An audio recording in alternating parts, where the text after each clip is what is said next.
It's the Hoffman Show on the Team 980, always live as well on the free Odyssey app. So, right now the NFL and Josh Harris and everybody involved in the sale of the Washington Commanders is walking a bit of a tightrope. Because realistically, what do we all want more than anything else? We want this sale to be done.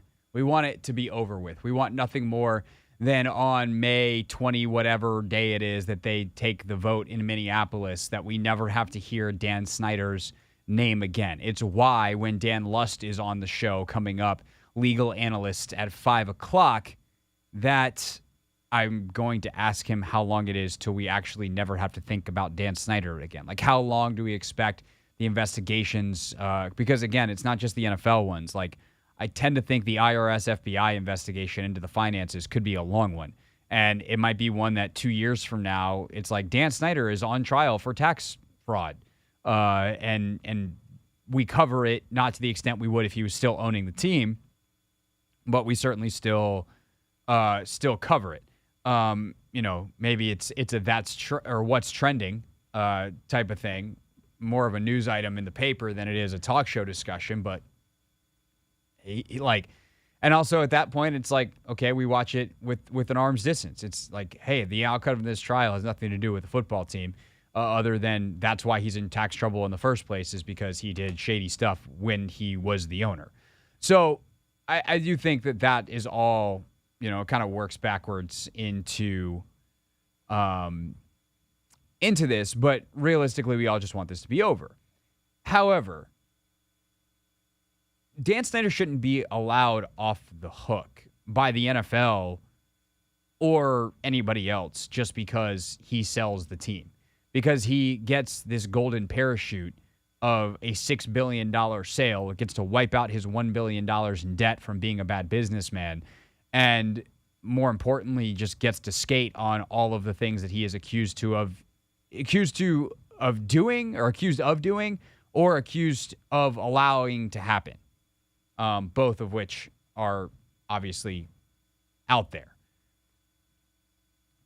Now, Dan could make life difficult for the NFL until this sale by not completing things. You have this really bizarre Brian Davis bid that is out there, and, there's more reporting on that like it's Saudi money and it's not a serious, Brian Davis is not going to own the Commanders. But if the bid is quote unquote real, even if it's not serious and doesn't have any viability, Dan could technically agree to sell to Brian Davis and make the NFL turn it down because the money is not clean, because, this guy's got a long history of fraud. He's got a long history of bad business. He had a bid to buy the Grizzlies. There's a million reasons why they would say no to this guy. But Dan technically could throw a hissy fit and be like, I'm going to the $7 billion. I'm doing this. And he could make their life difficult. And there's fear of that in NFL circles. He could keep negotiating with Steve Apostolopoulos. He could, be a stickler for some piece of language somewhere. He could make this painful because he's him and he's petty and vindictive, and these are the kinds of things that he does based off his long litigious history. Which is why I think the NFL is treading lightly. They don't want necessarily the Mary Jo White investigation to come out. They don't really want to push Dan to sit down for that investigation, even though he has reportedly refused multiple times after saying he would fully cooperate. They just want to get to the finish line. But I do think it's important. Well, once he's out of the league, they don't really have any teeth to make him sit down for the Mary Jo White investigation. They better bleep and release it. Because there's two ways you can motivate people. And this is much bigger than Dan Snyder. This is a societal issue. There's two real ways you can motivate people. One is positive. Two is negative. You can incentivize people to do the right thing, or you can have fear and use fear as a motivator to make sure they don't do the wrong thing. inspiration, fear, carrots, sticks, however you want to phrase it.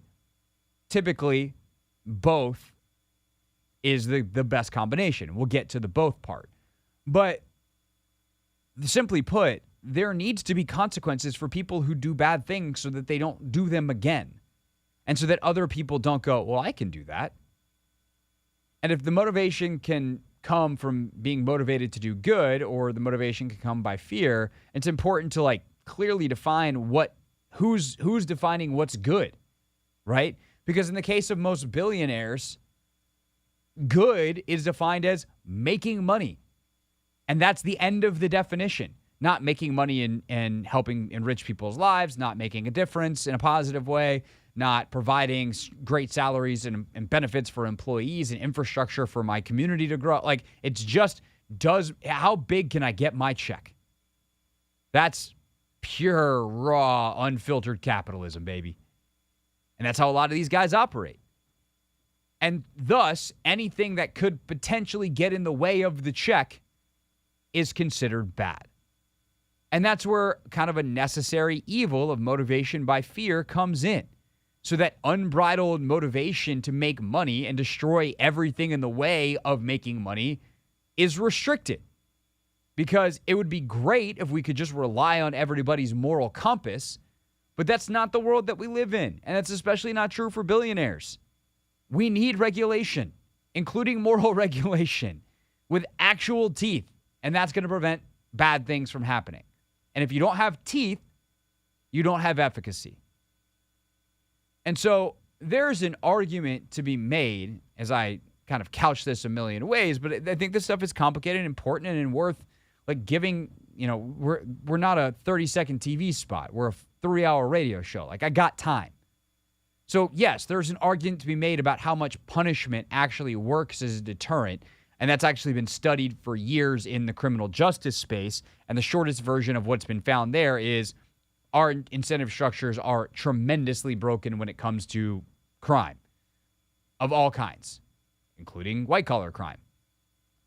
But you need proper incentive structures, and if the incentive structure to not be terrible and not let terrible things happen to you is you lose your team, but you still get to sell it and make billions of dollars, then there's no teeth there. There's no real deterrent.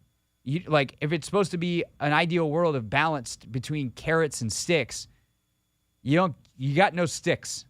And I want to say it is a carrot to like get lots of money. It's a bigger carrot to have the asset and to not have the embarrassment and shame that even billionaires, most of them feel. It seems like Snyder is immune, in part because he doesn't think he did anything. But ultimately, like, the balance of carrots and sticks that we have currently is terribly off. And if at the very least, we can, Dan, has the investigation come out and, it prevents him from, in the future, being involved in things he wants to because this information is public and out there, then that's good.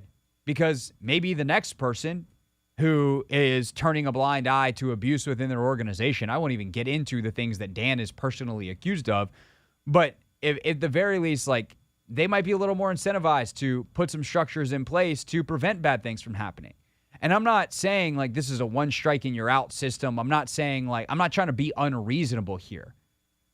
But if you look at what happened in Washington with Snyder, like, there was no HR department. There were no resources in place. There was no place where an employee who was on the receiving end of abuse or, some kind of professional malpractice could go and say like, hey, this is a problem and get it fixed. There was no accountability. There was none of it. And so if you are doing that, then yeah, you shouldn't get to keep the team and get the benefits of being an NFL owner and have a golden parachute. And look, this is far from just an NFL problem. And this is, you see it at like Goldman Sachs. You see it in big, anywhere where there's big money. Executives take the fall and get paid a bunch because terrible stuff happened on their watch. And sometimes they just have to be the fall guy or girl. And in that case, you're a little less mad about it. But when it's this direct, there's got to be a better way. And again, this is not just an NFL thing. This is a societal thing. There's got to be rules in place where if you do certain things, your team just gets taken. And the rest of the owners, you can make it an incentive for them. Because, hey, if you enforce the rules, we get to take this guy's team and then we get to sell it for $6 billion. And then we get to share that $6 billion amongst ourselves. Great. Now we got some carrots and some sticks. Hey, don't be bad. You'll lose your team. And by the way, we're incentivized to actually enforce these rules because we could get hundreds of millions of dollars. That sounds better than, we're all scared that we might have to sell our team and get paid individually. We don't want to throw anybody out of the league. What are we doing? So, long story short, yes, I'm fine with waiting an extra 3 weeks considering we've waited 3 years for something resembling justice for Dan Snyder. They should not do anything that jeopardizes the sale because it is most important in a hierarchy of needs to get him gone. But that does not mean he should disappear forever when it comes to the punishment part of these investigations. Even if it's, hey, you're banned from the NFL for life. And obviously there's the federal stuff, which the NFL has no control over. Those investigations should go on. But the accountability, the public airing of what's happened, all of that, one, the people who are on the victim end of these things happening deserve that. And two, so does Dan. No matter what's found, deserves to come out. Transparency is important. Please don't lose sight of that as this sale goes through. But obviously the priority is making sure the sale goes through. When we get back, Ben Standig joins us. He was a part of the reporting for The Athletic on the indemnity clause for Dan Snyder, plus day 2 of OTAs in Ashburn. See what Ben thinks of what's going on out there. It's the Hoffman Show. Standig joins us for his Tuesday visit next on the Team 980.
It's the Hoffman Show on the Team 980, always live as well on the free Odyssey app. Tuesdays means we visit with our guy, Ben Standig. Ben, along with his colleague at The Athletic, Dan Kaplan, reported earlier today on the Indemnity request from Daniel Snyder that was apparently agreed to by Josh Harris. So we'll get into that as well as a little bit of football. Ben, what's up, man? How are you on this this fine District of Columbia Tuesday?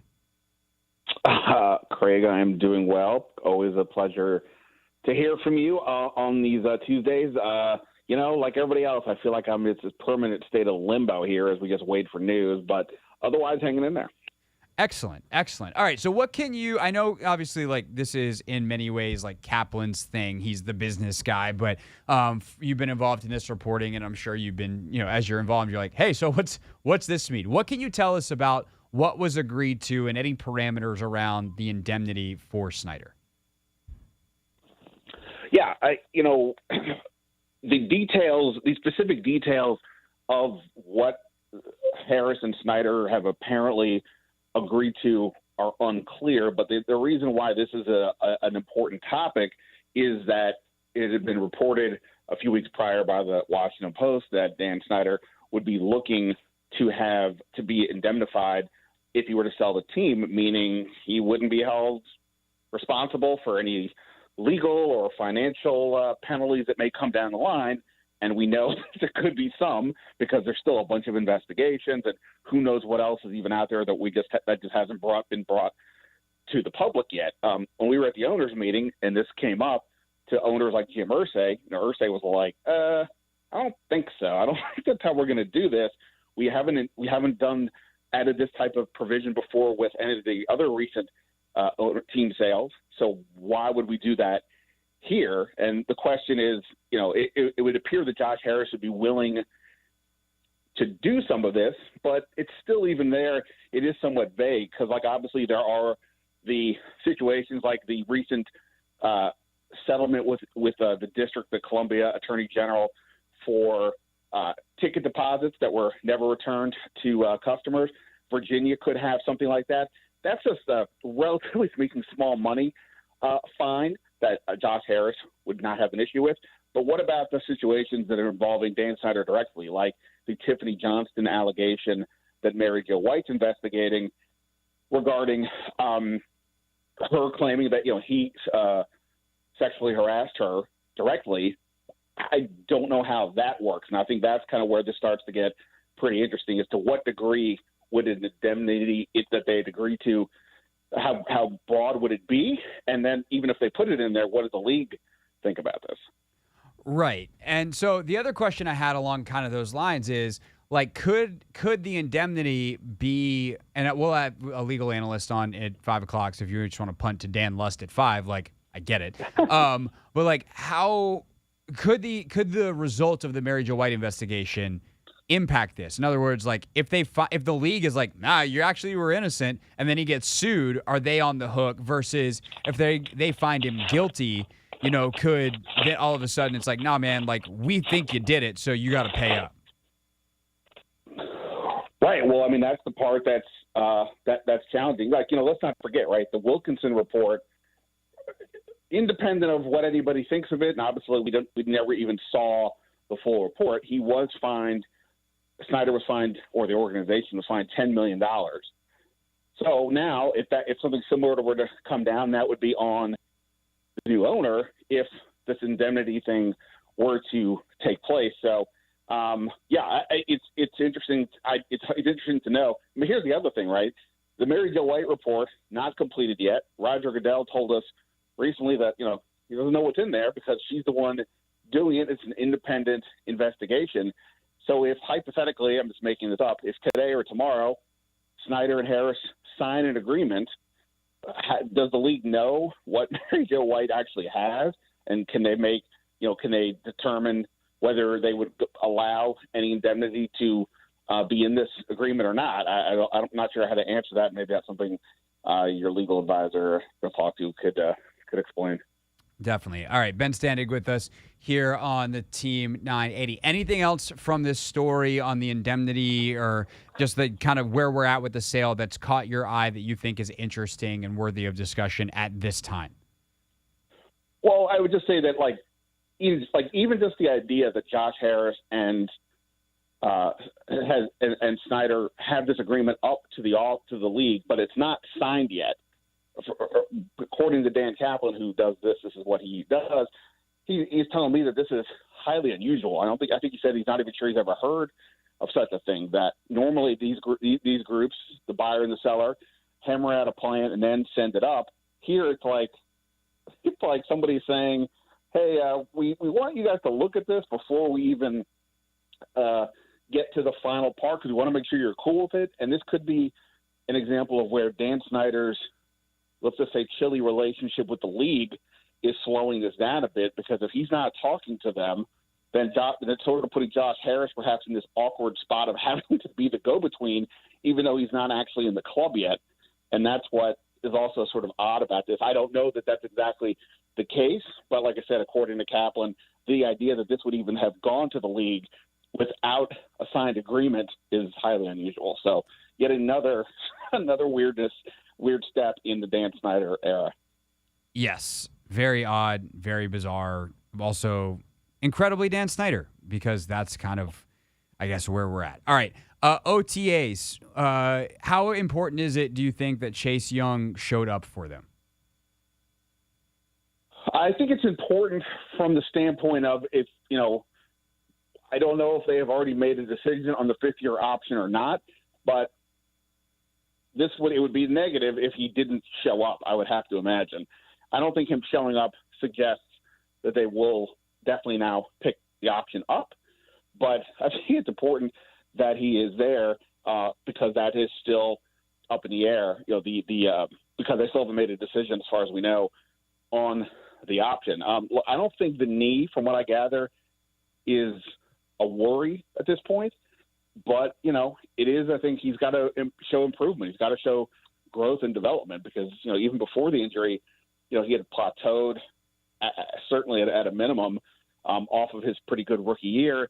And if you're going to justify picking up the option, which means a $17.5 million salary in 2024, you've got to start seeing more results. So even if we put the knee aside, what has he showed he can do? And at least now they're getting a few days to take a look at him, get a feel for where he's at physically, mentally, his skill set, and give them at least maybe a little better picture of what they're looking at. Yeah, definitely. Ben Standig is with us here on the Team 980. The question I would have, though, is what can they see in these couple of days? How much of this is timing and messaging and kind of letting it play out till the end, making it seem like they're giving Chase all the string, versus just making a decision now? How much of this is optics versus actually evaluating this week of workouts? I mean, I guess I would probably say it's more of how much negative is in the mix, right? Like I said, if he doesn't show up, but he did, but if he hadn't, that would be viewed negatively. If he came in overweight, and I don't think that's the case based on his workout videos, that would be a red flag. If he comes in there and has a poor attitude and doesn't look like he's been working on much, that would be a negative. I think those are the things to be worried about more than, he's not going to come in there and wow, this guy is the next, Lawrence Taylor or something. I don't think we're talking about that, but it's probably more of, let's just make sure what our baseline is, and then we'll go from there. So, yeah, I don't think they're going to make any decisions based on how good he looks. It would probably be just more of, they might make a decision on if there were any red flags or negatives. As far as Montez Sweat goes, and then obviously Jeremy Reeves re-signed, you have Cam Curl as well. Do you think any of those three get extensions? I know a lot of those kind of could be in that May-June timeline based off what they've done in the past, but based off of that, do you think any of those three have extensions before, let's say, week 1 of the season? Rivera punted the Chase Young fifth-year option until there's a new owner, and I feel like I want to do the same, because I just don't know what the approach is. Even if we assume that Rivera and his staff remain in charge, which seems logical, what are their marching orders here? Does the owner, do they make a strong enough case to extend Cam Curl, or to say, extend Montez Sweat now, and then perhaps, eliminating Chase Young from the bigger picture, having, what's already Deron Payne and John Allen signed as well. I think that's the part for me that's tough. Jeremy Reeves, I would take $2 million and change for the tender offer like he's getting. But, in general, that kind of money doesn't seem like a big deal. And the fact that they didn't do anything almost makes me think that they really are putting everything on hold until they get more direction from ownership. So I think that's the part that's challenging to me. I can see Sweat playing it out because they do have, even if they decline Chase Young's option, locking Sweat in would still eliminate Chase. So maybe likely for the future. So maybe just wait all that out. And Cam Curl is, it's hard to know again what's the value they're going to put on him at safety. He obviously played very well last year, but I don't know what his demands are, and I don't know what new ownership is willing to spend. Ben Standing with us from The Athletic here on the Hoffman Show on the Team 980. So you've got those situations all playing out, and those are all positions. Well, Reeves is a little bit different, but the two main guys we're talking about here that play offensive or defensive, I guess in their case, both defensive snaps, like they're starters, they're out on the field a lot. And if they're not going to be here long term, even if they both are under contract for this upcoming season, you got to start thinking about replacements. I saw an article that you wrote that you think edge could be a position that they look at. Do you think that's realistic at 16, and do you think there's wisdom in doing that at 16?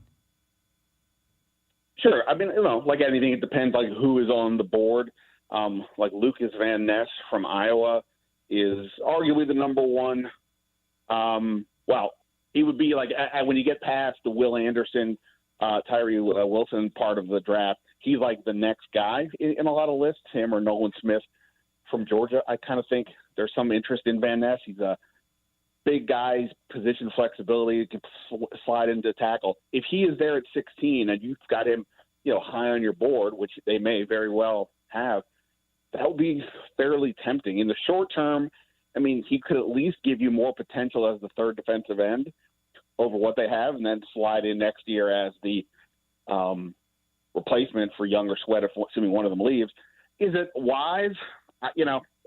It all depends on the evaluation. I think it's reasonable if they do it, but it would, like, if you have three players equal and one's a defensive end, one's a corner, one's an offensive lineman, then I probably would go for one of those other two spots.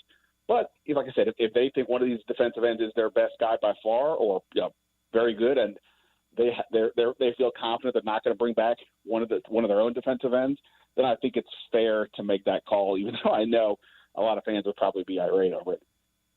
Right. No, that makes a lot of sense. Obviously, also hanging over this is the ownership thing and kind of bringing it together. I don't know if you caught this in Breer's story where he talked to Rivera, but Ron kind of was wondering aloud to a reporter, which is every PR person's nightmare, but wondering aloud to Breer, like, oh, well, will I get to talk to the new guy before the draft? Will I get to do this? Like, what's my timeline, basically, of, hey, I got a job to do. Part of that job always involves talking to the owner.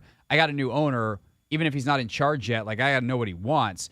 Do you know any of that? And how big of an impact do you think that could have potentially on the draft, on the next wave of free agency as guys get cut post-draft? Like, what kind of relationship are Rivera and Harris allowed to even have at this stage? I mean, honestly, I would assume no relationship right now. Now, if you tell me they sign an agreement before the draft, I would think there's got to be some wiggle room there because, they're moving towards something. But right now he's just another person looking to get this team. It's a non-exclusive deal. So I don't think he would have any say. Obviously people have cell phones. I don't know how you would prevent them having a conversation if they all wanted that, but I don't think that he would have any say right now, even in a casual sort of a way. So, I think we got to keep that in mind. But, in general, we'll probably, if I had to guess, too close to the draft for anything overly radical to come into play. But what's so interesting about Harris is this is the guy that greenlit the process for the Philadelphia 76ers, one of the more controversial roster building plans in some time, and one I personally liked, but it was controversial nonetheless.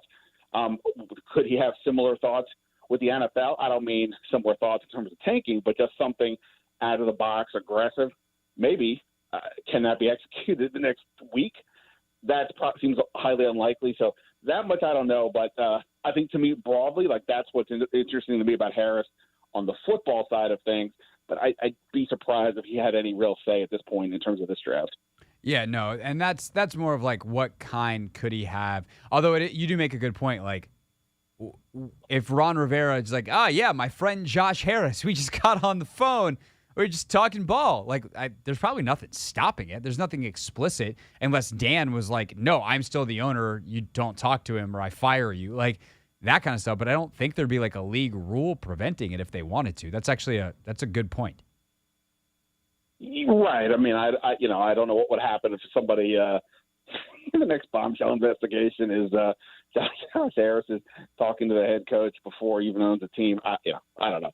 But yes, I agree. I don't know what he could or couldn't do, but people can talk. So. Right. It does seem like Rivera wants to talk, so we'll see when that happens. All right. What else you got this week? And really between now and the draft, do you have another mock? And what's your official mock that gets submitted to the mock draft rating services that you always turn out to be the best mock drafter in all the land? Well, tomorrow, every year I do a bit where I do it's like a choose your own adventure kind of thing. I present three different mock drafts with, if you go defense, if you go offensive line here, then the board shakes out from there this way and vice versa. This time I decided to be even wackier, and I'm going to go with 6 scenarios because I think trading for them is at least in my head, I think it's a pretty strong possibility. I don't know that's a fact, and obviously a lot would depend on how the board shakes out. But it just makes so much sense for them to move down. So I'll have 6 scenarios: 3 stay put and 3 worth trades in either direction. And then the one you're talking about for the contest, I got to submit that to them, but the night before the first round. So I don't know where that will live in online, but I'll put it up somewhere next Wednesday night, most likely. Got it. All right, Ben Standig, everybody, make sure you read his work in The Athletic. Standig, we will talk to you next Tuesday, if not sooner. Great work with Dan on the Indemnity stuff, and thanks for joining us on the show. Yeah, man, I appreciate it. Thanks. All right, Ben Standig, of course, in The Athletic. All right, couple of housekeeping things before we hit the break. Come back with Dan Lust, legal analyst, who can answer more of our questions about all of this coming up at the top of the hour. And I will say one of the interesting things Ben said that was a good reminder is part of the indemnity might be hey, man, the Mary Jo White investigation is going to come out. It's going to be bad, and I'm going to need you to pay the fine. Because he was fined. It could not just be indemnity from lawsuits. It could be indemnity from paying fines assessed to the team when he no longer is a part of the team. Hey, the indemnity is we're not going to the NFL, you'll get your money, but Josh Harris is going to pay it. We're not gonna sue Dan Snyder when we fine the team $10 million again, like we did with the Wilkinson report. So we'll ask Dan Lust about the propensity for all that coming up, or the possibilities for all that coming up at the top of the hour. However, I got 2 housekeeping things that I would like to share. One I just got word of, and one I'm a part of. First one. So you've heard about this $7 billion bid that is out there for the Commanders from former Duke basketball player Brian Davis. I will say on the front end that it seems incredibly unlikely. This is a man who says he's worth $50 billion. No one can figure out where the money's coming from. He has tried to purchase teams before. Those deals have fallen through. You got all kinds of professional athletes, Scottie Pippen, Sean Merriman, and others saying, yeah, this dude owes me millions of dollars. He has lost judgments in court and then refused to pay. Not going to pass the muster of NFL owners. However, the story continues to unfold. Multiple people have told multiple reporters, yeah, no, he's floating around the bidding process. So it seems like it would be nice to hear straight from the source. Well, Brian Davis is going to join the Sports Junkies tomorrow at 8 a.m. They will obviously ask him a lot of questions. They were the ones who first kind of brought his bid onto the scene. I think amongst the junkies and listening to them discuss it, there was a lot of skepticism amongst some of them. And I think that skepticism will be brought in traditional junkies fashion to Brian Davis directly tomorrow morning. That is a must-listen interview, even if I do not think his bid is remotely viable. It's still floating out there. This deal is not signed as exclusive. It's allegedly for $7 billion, which is $1 billion more than Dan Snyder is agreeing to sell to Josh Harris to. So let's see what he's got to say. Brian Davis, tomorrow morning, 8 a.m., Sports Junkies here on the Team 980. Additionally, in terms of content that you should consume tomorrow, we are doing a massive crossover episode of Take Command. Take Command crossing with In the Huddle, which is Odyssey's premier national NFL podcast. Jason LaCanfora, longtime CBS Sports insider. Of course, we've had JLC on the show as well. He's our Odyssey Sports NFL insider and host of the afternoon show on 105.7 in Baltimore, and NFL Network / Odyssey Sports NFL insider Brian Baldinger. So we got Baldy, we got Jason LaCanfora, we got me, we got Logan. And it's the four of us talking ball for 45 minutes, unfiltered, uninterrupted, straight football, put it in my veins, NFL draft talk. That's tomorrow. We'll put it out on YouTube, 1067 The Fans YouTube page, and then some of the clips on my page, at Craig Hoffman, and then it hits your audio feeds first thing Thursday morning. So make sure you check it out. Subscribe to Take Command and In the Huddle anywhere you get your podcasts. Me, Logan, Baldy, JLC, tomorrow. Make sure that you check it out. When we get back here on the Hoffman Show, as for the rest of the day, you'll hear some of Take Command a little bit later in the show, the most recent episode, the one that's out now, which includes really interesting anecdotes from Logan about some things that could change to make the experience better for players as Josh Harris ultimately, presumably, does take the helm of this organization. Plus, we got Dan Lust next, legal analyst, who helped us break down this indemnity story around Dan Snyder and the sale. We also got something at 5:30. Anthony, what do we have coming up at 5:30? What am I forgetting at 5:30? Sir, at 5:30, we will be discussing last night's shenanigans between Draymond Green and Domantas Sabonis. That is true. We're going to do that. 6:30, Eric Edholm joins us, so don't go anywhere. It's the Hoffman Show on the Team 980. Always live as well on the free Odyssey app. You can take anywhere with the Odyssey.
It's the Hoffman Show. We are live on the Team 980, always live as well on the free Odyssey app. Also streaming live on YouTube, youtube.com/@theteam980. 5 o'clock each and every day, we bring in an expert on the day's top story. Today's top story, from the perspective of someone who's there. You are looking live. This just in. Not my beat. All right, today that expert is Dan Lust, legal analyst, host of the Conduct Detrimental podcast. Dan, what's up, man? Welcome back to the show. I guess I didn't do such a bad time the first time as an expert. So No. repeat yes, I'll take it. No, definitely not. I've been looking for an excuse to have you. That's the thing, though, with legal experts. We've had some good ones come on over the years, and it's like no one's ever super excited. Just like when you have to call your lawyers. You want a really good one on speed dial, but you don't necessarily want to have to use it. That's good. Usually when I get calls, people are in trouble. But listen, I bring good news. I bring good news, especially with our topic today. All good news. Okay, excellent. So you hear all this indemnification talk. For most of us, this feels like a giant nuisance in the way of getting a deal done. But what is it that you think Dan Snyder is looking for, and what is it that you think Josh Harris would reasonably be willing to give him? Okay, so let's kind of like take it from a 30,000-foot view. So there's a lot of people last week saying, like, let's pop the champagne. You know, Harris is ready to go. Like, he's going to walk in tomorrow. He's going to, take over the keys to the draft, right? None of that's happening. I hate to say it. May 22nd is the real date that Josh Harris is going to get approved, assuming he does get approved. But all that's really happened between, I think it was Thursday and today, really you have a non-exclusive agreement that's signed. So congrats. Josh Harris is likely going to be approved. With the NFL, kind of when they look at that agreement, that'll likely get approved. But until the owners lay hands on this on May 22nd, it's going to leave open for somebody else, not necessarily Josh Harris, or maybe Harris if he feels threatened with someone else coming in, potential more money coming in, to up the offer. So the offer, Craig, as you pointed out, it can be upped in terms of money, or it can be upped in terms of its terms. And that's where we get to indemnification. So, we can have a conversation about it. But I think if you're Snyder, I'm not sure how much he's concerned about these lawsuits, but then again, right, there's too many lawsuits to count. So that's where indemnification comes in. Right. And well, that's kind of what I want to get to is like the Athletic reports this morning. And I will say, like, AJ Perez from Front Office Sports also reported the exact opposite. He said that this reporting is not true. So who knows exactly where we are. But like when we talk about indemnification, it's indemnification from what? There's lawsuits. There's a Mary Jo White investigation. Like the Wilkinson report came with a $10 million fine. If the NFL fines the Commanders $10 million, could there be a clause that says either Snyder or Harris is responsible? And does that fall under this indemnification classification? Like, what is it that Josh Harris can, and also because like there's federal investigations here, cannot provide? So let's get into the weeds. I'm not sure. I'm not really concerned that I don't think it's the money, right? Which, Craig, we're talking about a $6 billion sale. I don't think Snyder would be making this much of a stink over $10 million, right? That's he's a petty man. Yeah, you might be right. Let's talk about what indemnification is. So when you have it covers a couple of things. But indemnification is this concept in the law where you can kind of hold someone harmless, right? There's also called a duty to defend. So let's say you're selling the entity. Snyder wants to go off in his boat and not worry about anything anymore, right? Doesn't want to have to worry about lawyers and this and that. You can, in theory, have an indemnification clause that makes the incoming owner have to cover you and have to have the duty to defend for all the different acts that might have occurred on your watch as Dan Snyder. So he's basically saying, you know what? I want to cut the cord. I want to get out. It's not necessarily about the $10 million. It's about all the things that will come from it. The problem is, just if we're talking about, claims that relate to the sale of the organization of the Commanders. Remind you, like Dan Snyder still, he has those sexual assault allegations that pertain directly to him. There are allegations that pertain directly to Dan Snyder. So, and there's no indemnification agreement that I think legally can cover some stuff that directly pertains to Snyder outside of the organization. But Snyder right now has this window of leverage. He has basically, 30 days until the owner's supposed to convene on May 22nd. So if I'm Snyder, right, I'm still asking for things. I'm still hoping someone will come in and beat the Harris offer. So Dan Lust is our guest. He is the host of the Conduct Detrimental podcast, law professor as well. And so let's say someone brings a lawsuit based off of whatever number of things against the league, the team, and Dan. Could the indemnification clause theoretically say, like, hey, I'm going to stay on my boat. You guys fight this on my behalf? Certainly it could. And I want to preface one thing, right? The indemnification clause can say a lot of things. It can also carve out intentional conduct. It can carve out reckless conduct. Maybe, it just has negligent conduct. There's this battle of the forms here. And the question is, right, Craig, as you just laid out, you could have basically a one-way indemnification clause. It only works one way. It doesn't work the other way. It's not going both ways. But it's just a question of leverage, right? Snyder, don't get it twisted, right? Snyder is ecstatic that he got a $6 billion offer from someone like Josh Harris, right? He turns an $800 million investment into a $6 billion, windfall on the other end. I mean, that's fantastic. Now, if Snyder pushes too hard, right, this is by no means a term sheet where, that Josh Harris has to move forward. It's non-exclusive, right? That's the whole purpose of this. So, if they can't agree to the terms on the other end, this is talking to a friend about it in the industry right now. My understanding, and again, somebody, that's talking to the parties involved. My understanding is that a term sheet has been signed. A term sheet is not the full agreement. It's not everything. It doesn't speak to the indemnification clause. It doesn't speak to the other bones of that agreement. Craig, a term sheet could be like 2 pages. I've seen term sheets that have been 1 page, and the actual agreement after that could be 30 pages, right? That's where the devil's in the details. So until I see the actual agreement get signed on the back end, until we see the owners approve it, I'm not doing victory laps yet. I've seen some very strange things in this Washington circle. No doubt. Well, and that's the reporting that started with Sportico yesterday, is that there is an agreement that has been drafted, and they are taking the unusual step of sending it to the league to say, hey, can you guys look at this and make sure we didn't mess this up? And part of that is apparently because Dan is just not in communication with the league. Dan Kaplan from The Athletic reported that this morning, is like the reason that this is happening, this step is happening when often it does not, is because normally the owner that's selling takes care of it. Normally the owner that is selling is like, hey, NFL, here's the agreement. Can you guys look this over real quick? And it all happens internally. But instead, Josh Harris's group is having to send this agreement to the league to look at it because Dan is so checked out and refuses to talk to anybody in the NFL. Yeah. I mean, I don't know. I don't know if we can necessarily read that much into it. Snyder has been checked out. But then again, whenever we think Dan is, not in the picture anymore, he seems to rear his ugly head. So, I mean, listen, there's a lot of things about this that are odd. The fact that we are talking about a term sheet being signed and a purchase agreement being signed after that, right? We don't have this conversation, right? The Denver Broncos got sold a couple months ago. No one cared. No one cared until the day the actual ownership changed.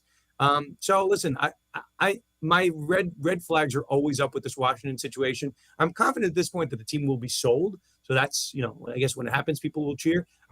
I'm not ready to say that it's going to be Josh Harris, right? That's the whole point of a non-exclusive agreement. That's the whole point why you're seeing these whispers about the indemnification clause, why some random, I don't know who this guy was that has the $7 billion. He's going to be on our morning show tomorrow at 8 a.m., so we'll find out. He's going to be on the show? Not this show, but our morning show will be on at 8 a.m. tomorrow. But think about what he's offering, right? What's the guy's name? Brian Davis. Yeah, Brian Davis is offering, allegedly, right? I want to make sure we cover our terms here. Allegedly, $7 billion in full indemnification. Now, I from what my understanding from what the various reports and research out there, I'm not convinced that Brian Davis has $7 billion or $7 billion cash, which is required. He's going to need to have a lot of money up front in terms of cash. I don't know if he has that, but that could be the mechanics of a deal that if someone like a Jeff Bezos wanted to step in at the 11th hour, listen, offer 6.25 and a higher degree of indemnification. So if you're Josh Harris, that's what you'd be worried about, that someone still can come in here. So maybe that's Harris, maybe applying a little bit of PR here. And Craig, you don't know this, but my background is in PR. I worked for the Giants for 4 years, right? Maybe they're saying, you know what? Let's leak this to the media that we're talking to the NFL. And maybe that'll make Dan think twice about trying to double cross us at the end and having some more bad PR. So maybe that's what it is. But it's certainly odd that we're hearing this as like a main news cycle in the national media. I'm from New York. This is news over here, not just news in D.C. Dan Lust is our guest, now a law professor, host of the Conduct Detrimental podcast. So the Brian Davis part and the fact that Steve Apostolopoulos, is a.k.a. Canadian Stephen A's name, still come up is interesting. But there's also, I think most of the reporting and the people that I certainly trust in these things think those two have no chance of passing the vetting of the NFL. That Brian Davis has a long history of fraud or not paying people or all kinds of things that would be red flags that the NFL owners would be like, I don't care how much money he says he has and how much of it is in cash.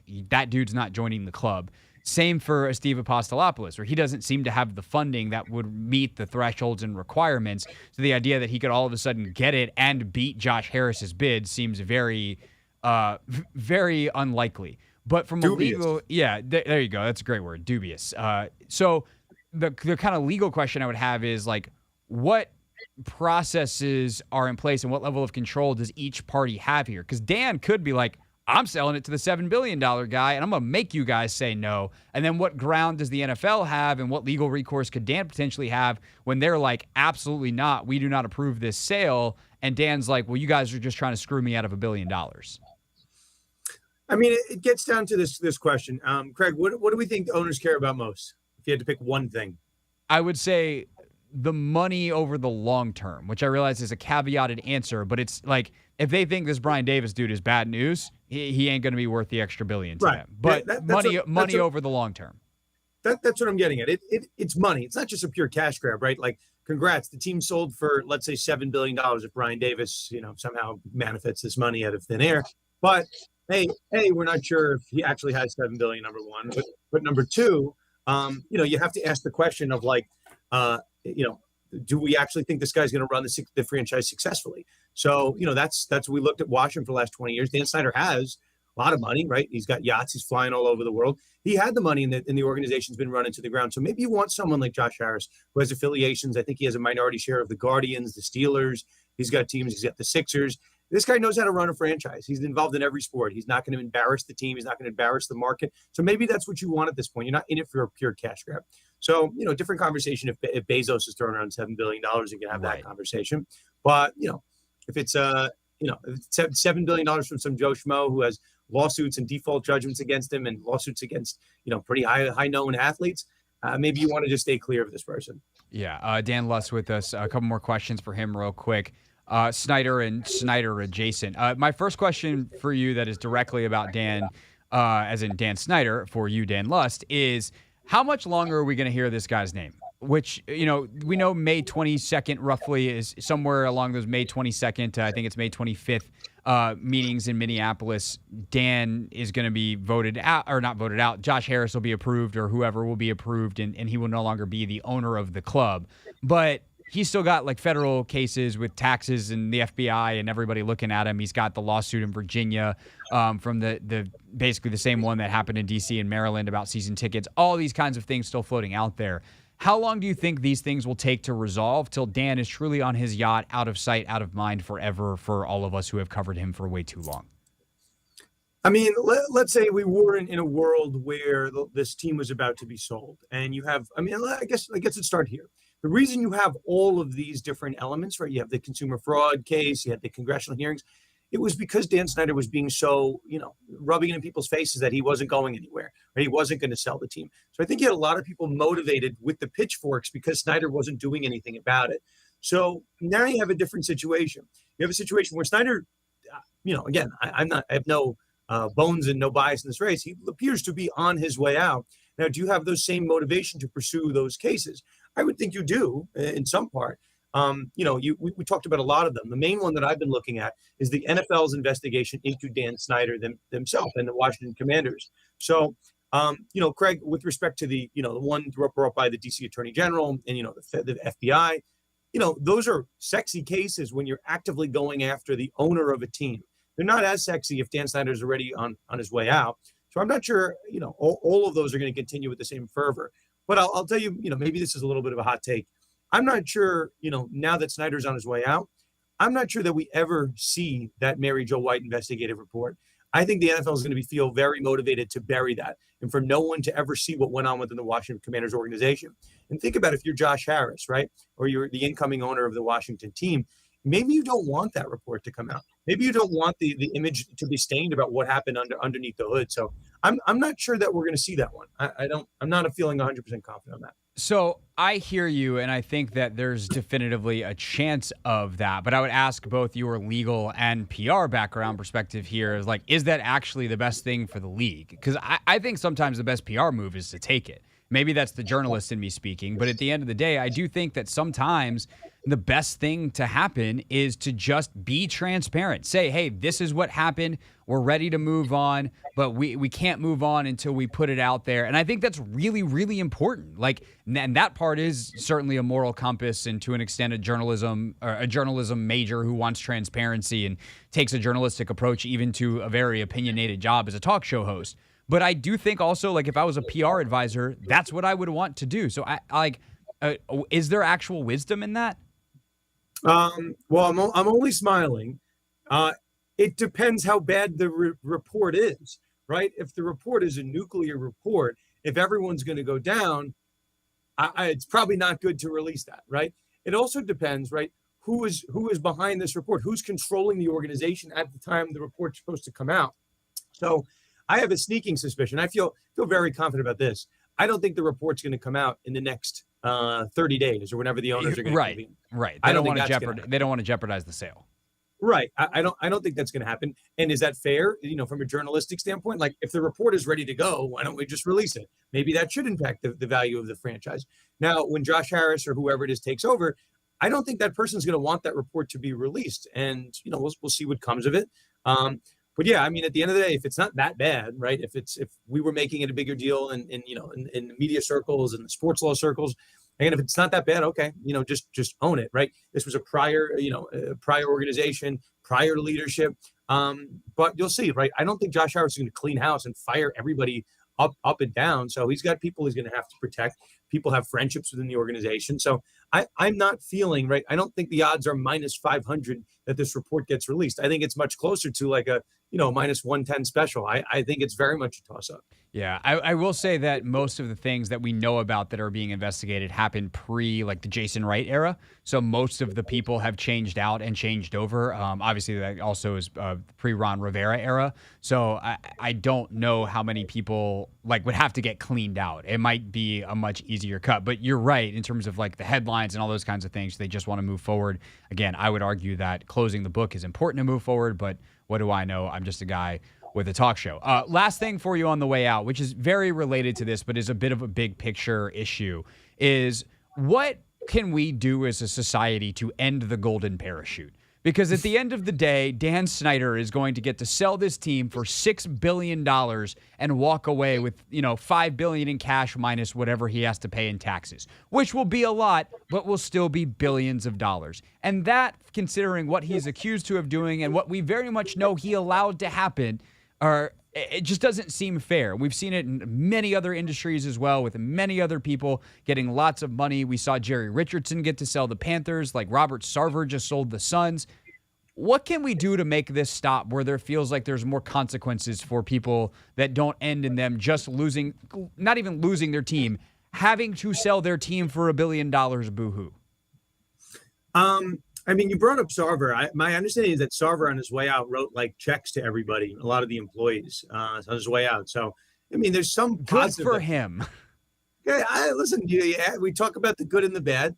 Listen, golden parachute's only not good when it's Dan Snyder. There's probably a lot of people that deserve that golden parachute. They put years into a particular company, but then you have the bad players, right? Like the Jerry Richardsons, the Robert Sarvers. You probably go back down further, Donald Sterling's. Where people maybe, and for Dan Snyder's purposes, what good has Dan Snyder done to the organization? He seemingly drove the plane into the ground every year for the past 20 years, and they haven't even lucked into a Super Bowl winning season or a season 12-4 season, or anything like that. So, it's the nature of the beast, right? You have these billionaires that have these teams because they're smart at investments. And what did Dan Snyder do? He was good at one thing. He parked all of his money, right? A lot of it, not all of it. He parked a lot of his money in an asset, a sports team 20 years ago, and it raised. So, obviously Dan Snyder's done a lot of bad things on and off the field. But that's the way the country works. He made some good investments. Unfortunately, gets the pocket. I'm with you. I don't love that Dan Snyder gets to walk away from this making 5x his initial investment. That's insane to me. But, I mean, it just kind of comes with the territory. Yeah, but like it's one thing if you're an executive at Goldman Sachs and you do a good job and eventually you retire and like, okay, I'm not saying like you shouldn't get your pension, you shouldn't get your payout at the end if you do a good job and reach the end of your road. That's not what I'm talking about. I'm talking about people who get thrown out of companies because they do bad things and the reward for getting thrown out. And look, sometimes I understand it's an executive kind of taking the bullet and it's not really anything they did. And perhaps they could have done a better job, but like there's some gray area there. I'm talking like, hey, executive X or owner X did a bad thing or is directly responsible for many bad things happening, and the result is they get thrown out with a lot of money. Yeah, listen, Craig, I know where you're getting at, but listen, maybe someday the radio is going to kick you out and you're going to get a golden parachute and you're going to be like, oh, why did they say those things on air? Listen, we got to be fair to everybody, okay? Listen, if you get a golden parachute, it's fine. If I get one, it's fine. It's just wrong if it's Dan Snyder. So we might need to lobby Congress to make some rules to go after Dan Snyder and only Dan Snyder. Dan, first name, last name Snyder, not Dan Lutz, Dan Snyder. You and I think, just disagree here. I am a much bigger advocate of firing people for cause and leaving them with nothing if they actually deserve it. The actually deserving it part is pretty important, the most important, but like, if you get fired for cause, you don't get the golden parachute. You get a parachute made of bricks. Hold on for a second. Dan Snyder, and this, you and I, Craig, I like you. I go to a lot of shows. I like you. I think you have a good knack for this, right? Dan Snyder is not an employee. He's not going to get fired for cause. He's the guy. He's on top of the totem pole. Yes, he also gets a parachute full of bricks. In this particular case, I just think there's got to be a better way. And part of it is the NFL actually enforcing its policies, which they don't want to do because the owners are all scared that it could happen to them, which probably says more about them than it does about the policies. So that's that. Dan, great stuff as always. You guys do such a good job on your podcast. Conduct Detrimental is the name of that podcast. Always appreciate your perspective. Thanks so much for coming on, man. All good. My pleasure. All right, Dan Lust, everybody, with us here on the Team 980. When we get back, Draymond Green. I don't think he did anything wrong. He does no golden parachutes, anything. He's fine. I'll tell you why. Next is the Hoffman Show on the Team 980 and always live on the free Odyssey app. DC has a new home for your favorite song.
It's the Hoffman Show on the Team 980, always live as well on the free Odyssey app. So last night, NBA playoffs, game 2, Philadelphia and Brooklyn kind of went as we anticipated.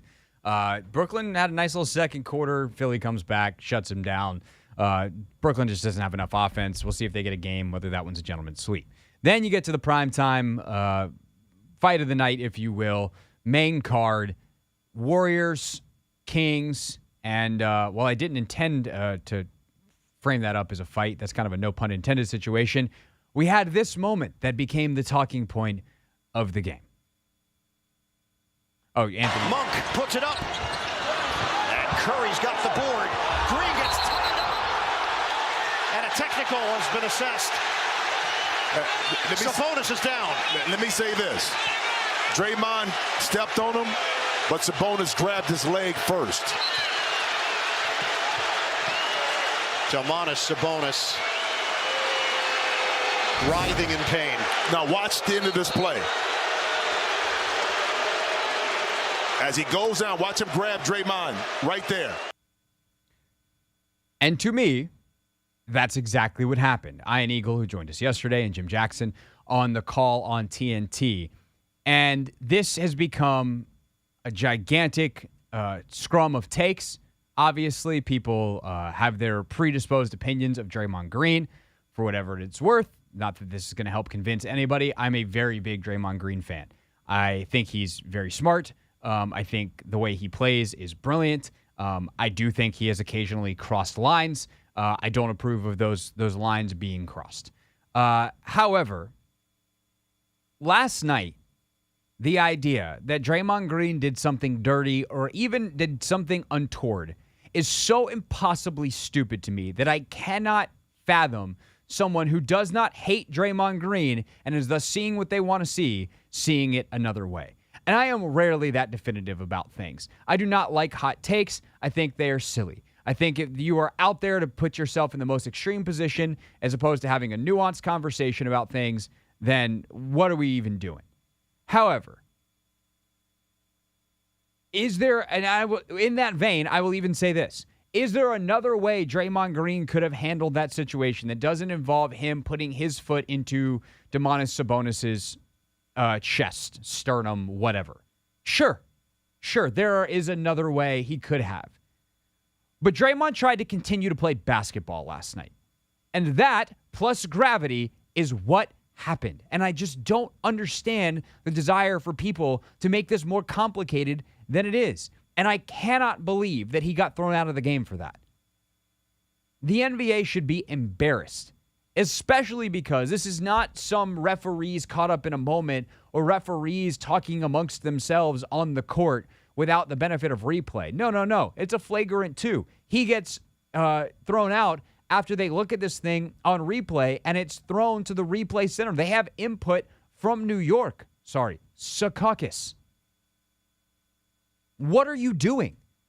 To be incredibly explicit, what happens here is, first of all, Domantas Sabonis throws Klay Thompson to the ground. That is why Domantas Sabonis is on the ground. Because in battling for the rebound, he grabs Klay Thompson kind of around the waist and eventually winds up with a handful of jersey, the whole number 11 of Klay Thompson's jersey in his hand and throws him to the ground. As he does that, the momentum of him throwing another 6'7" human being to the ground takes Domantas Sabonis to the ground. Draymond Green, who is next to the two of them, then is trying to get the rebound and then ultimately go down court. I'm not even going to say like Domantas Sabonis did this in a dirty fashion. I'm not accusing Domantas Sabonis of being a dirty player. Guys grab and hold and fight for position. It's the NBA playoffs. The intensity is high. Guys are trying hard. You get away with what you can get away with to an extent. But in going down, whether it was a dirty play or just merely protecting himself, Domantas Sabonis grabs Draymond Green's leg. Draymond feels someone grab his leg, sees the leg grab, and figures, I'm just going to pull my leg out, and he's not going to hold on, and he'll let me go. I need to get down court. Draymond's thinking, I would guarantee you this is what Draymond's thinking. Hey, that's the guy that typically guards me. He's on the ground. If I get down to the other end of the court, I get a free layup because we'll have a 5-on-4 because he's on the ground. And so he tries to pull his leg out. Sabonis, instead of letting it go, holds on to his leg. At that point, what are you doing, Domantas Sabonis? I think we're out of the reaction category at that point. What are you doing? Let go of his leg. He's clearly trying to get free. Just protect your face so he doesn't kick you on the way by. Get back up as fast as you can and bust your butt to get back down the court because it's the fourth quarter of a playoff game. But instead, he holds tighter. Self-preservation. I'm not here to prescribe motives on Domantas Sabonis. Incredible young player. Seems like a good kid. Don't know anything about him because he plays for the Kings, and hopefully that changes because the Kings are really good and fun and exciting. But he ultimately grabs on tighter. So Draymond, what does he do? He pulls harder. And like with all of his might, goes up. Now, Anthony, I don't remember a lot from physics. But I remember, do you remember Newton's laws? Yes, every action has a reaction. That's the one. That's the law that I'm curious about here. So if what's opposite of up? Must come down. Yeah. Equal opposite. So when he pulls up hard and Domantas Sabonis and gravity act upon him, his foot comes down hard. And because Domantas Sabonis is hugging said foot into his chest, where does that foot land? His chest. It sucks for Domantas Sabonis. That had to hurt like hell. But it wasn't Draymond stomping on Domantas Sabonis and then heel clicking like he's freaking Dorothy trying to get back to Kansas like some people made it out to be. It is Draymond Green trying to get his foot loose so he can run down the court. Domantas Sabonis prevents that from happening, and thus his foot comes back down where it was, which was on Domantas Sabonis. Don't grab dudes' ankles, and you won't get a freaking foot in the chest. Capiche? Capiche. Anthony, as a fellow basketball junkie, we have anything you'd like to add before we hear from Domantas Sabonis and Draymond Green?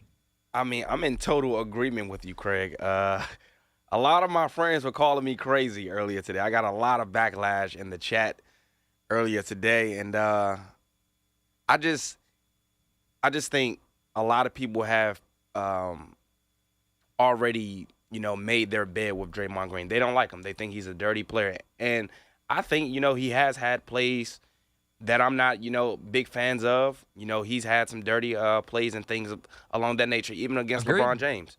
But at the same token, yeah, when he hit LeBron in the nuts, that wasn't cool. Exactly, that wasn't. But if you just look specifically at this play, he is grabbing his leg. He has nowhere else for his leg to go. Like, he really doesn't.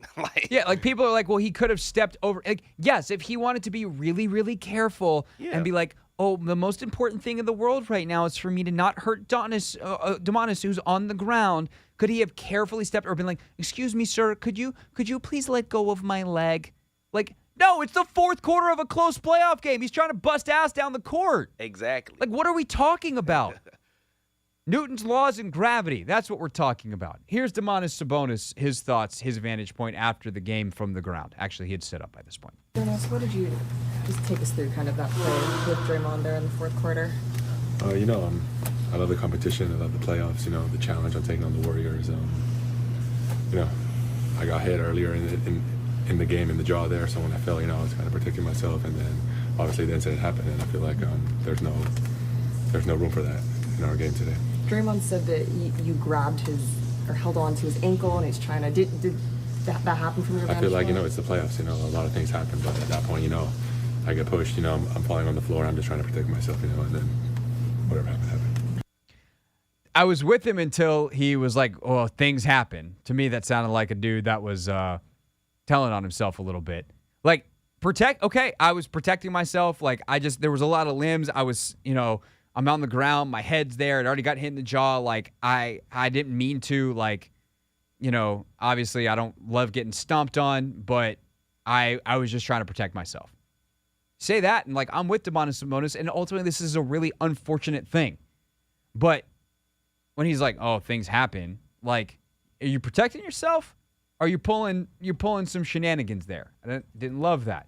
Meanwhile, Draymond, direct as always. Draymond, can you just walk us through what happened there? My leg got grabbed. Second time in 2 nights. Referees just watch it. I got to land my foot somewhere. And I'm not the most flexible person, so it's not stretching that far. So you didn't really see where you were stepping? You just kind of... I can only step so far. I'm pulling my leg away, so it is what it is. What was the explanation they gave? I know they gave him a technical, then obviously you a flagrant too. The explanation was I stumped too hard. The explanation was the referees don't understand gravity and Newton's laws.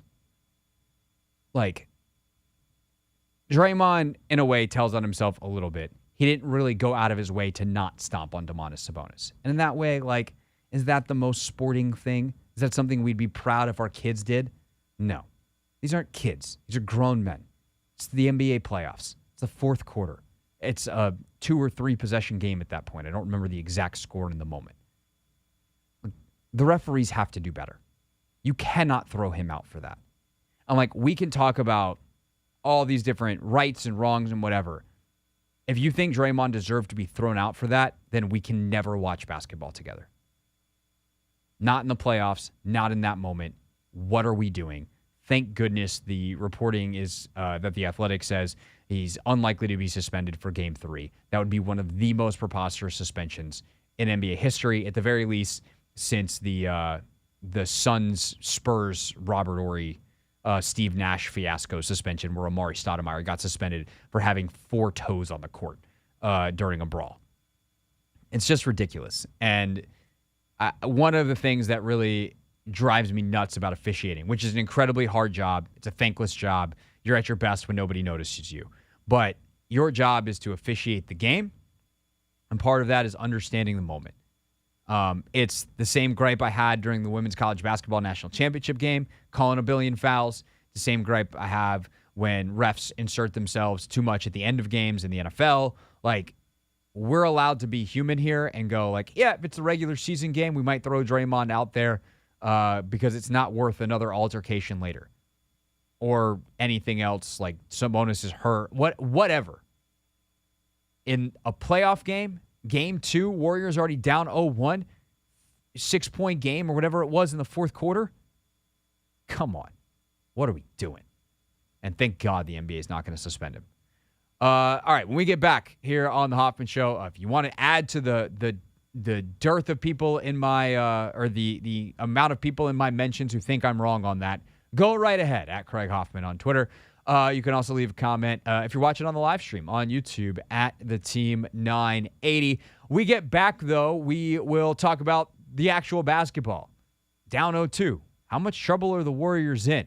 Then coming up at 6 o'clock, take command. What can Josh Harris and this new ownership group do to ensure a better experience for players coming up as they take over and their families, something that has been a huge problem in the Dan Snyder era. It's the Hoffman Show. We're on the Team 980. We're always live as well on the free Odyssey app. And before we do all of that, let's tell you what's trending.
the Hoffman Show, Team 980, always live as well on the free Odyssey app, streaming live on YouTube as well, youtube.com/@theteam980.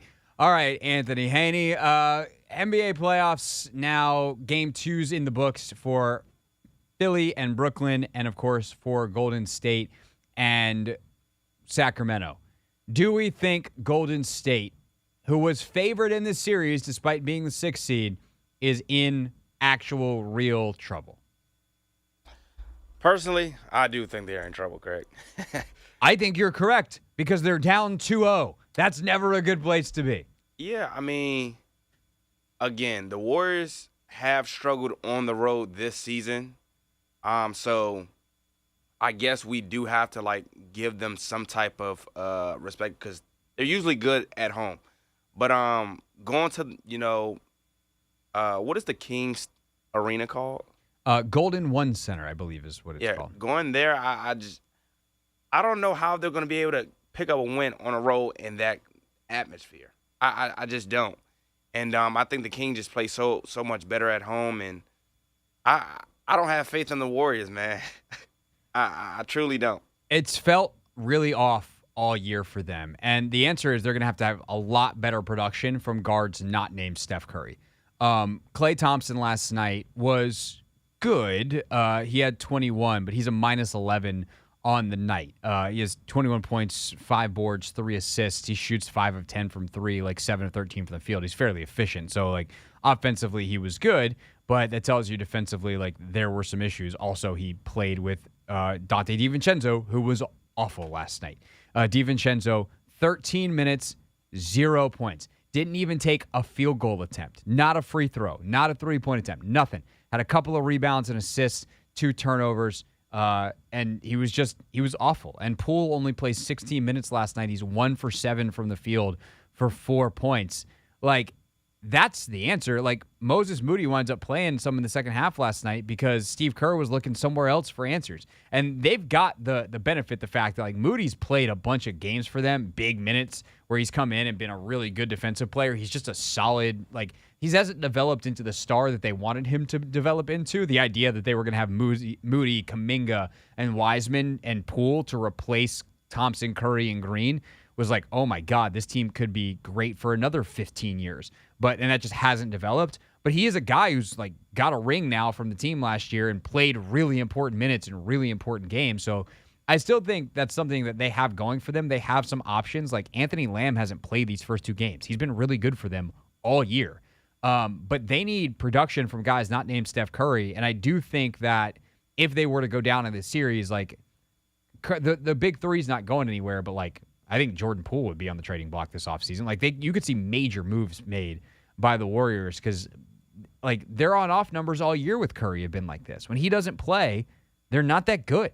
When he plays, they're arguably the best team in basketball. And that's come true in this series where when he's on the floor, they're winning those minutes by a significant margin, and they're losing the minutes he's off the floor so bad that they're down 0-2 in the series. They won the minutes he played last night. He played 41 minutes. They lost the game.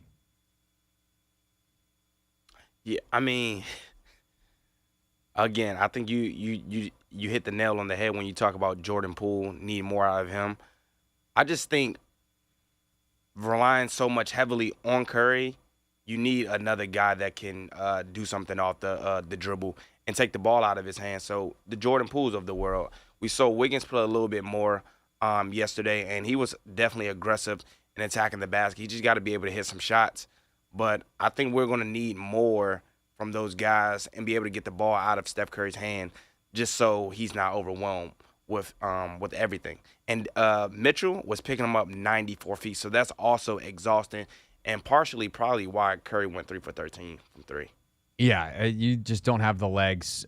He goes 9 from 21 from the field. He still has 28 points, 6 assists. But, another thing that seems minor, but, he only has 3 rebounds. Steph Curry is an excellent rebounding guard. This is a guy who's gotten triple-doubles in playoff games who will, in NBA Finals games, routinely grab 8-9 rebounds. Him not being as involved in the rebounding part of the game, to me, in part, suggests One, they, when the Kings, what did they shoot from the field last night? They shot 45%, so there actually should have been a lot of rebounds available. But, it just says that he doesn't quite have the energy, and he's having to save it for other things. Some of the shots he does hit are just these crazy shots that he has to work really hard for. And over the course of a long series, even Stephen Curry, he of the best conditioned athlete probably in the entire league. We played the clip during Real Things the other day about De'Aaron Fox being like, guarding him is exhausting. The clip about Dellavedova almost dying, I felt that. But that said, like, now the Kings got to go win at Chase Center. That's not going to be easy. And this Warriors team, their self-belief is so high. They could go win the next 2 games, come back to Sacramento, win one more, and then they go home up 3-2 at Chase Center. Like, Kings aren't winning that game. They could still win this thing in 6. And this could all feel very silly. But I think they are in trouble. In part, too, because they don't have enough defensive guys. Like, without Iguodala playing, like, they don't get stops either. They give up a 41-point second quarter. That's not going to win in the playoffs. Bold analysis there. I think that's why we also saw a lot more Gary Payton. Yes. Steve Kerr, he's looking for guys that's going to go out there and defend. And DiVincenzo's a good defender, though. I think he's solid. He's been great. He just not last night. Yeah.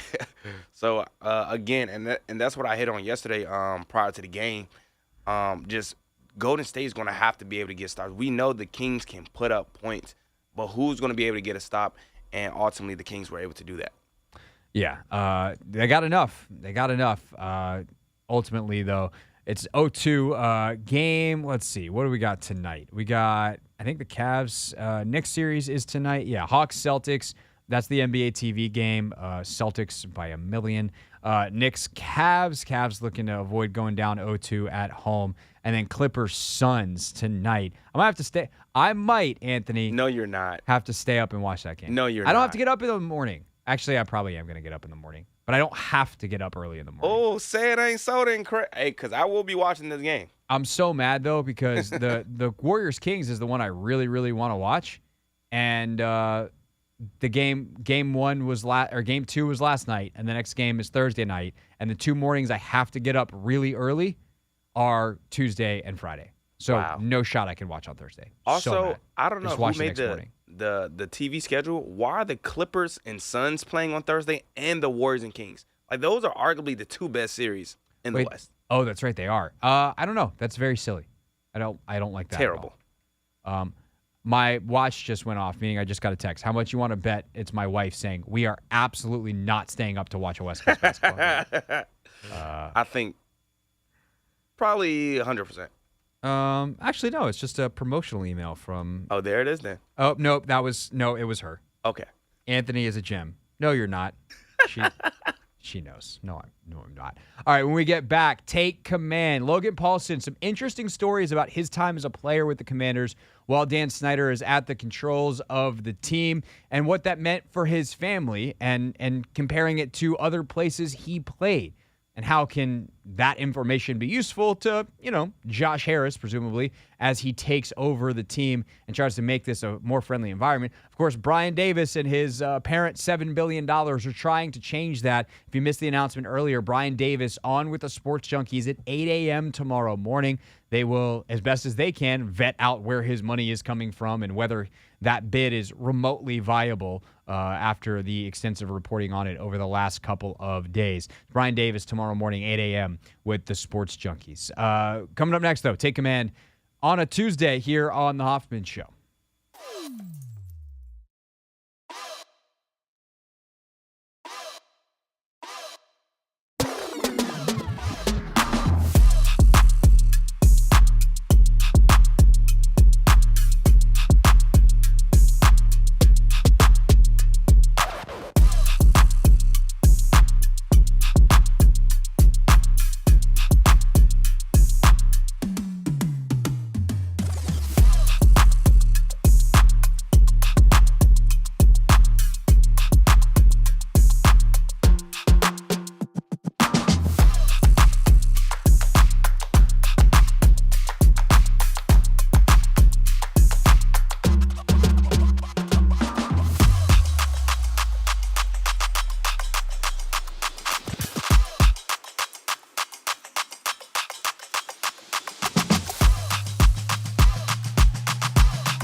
It's the Hoffman Show on the Team 980, always alive as well on the free Odyssey app. Hope you are having a great Tuesday.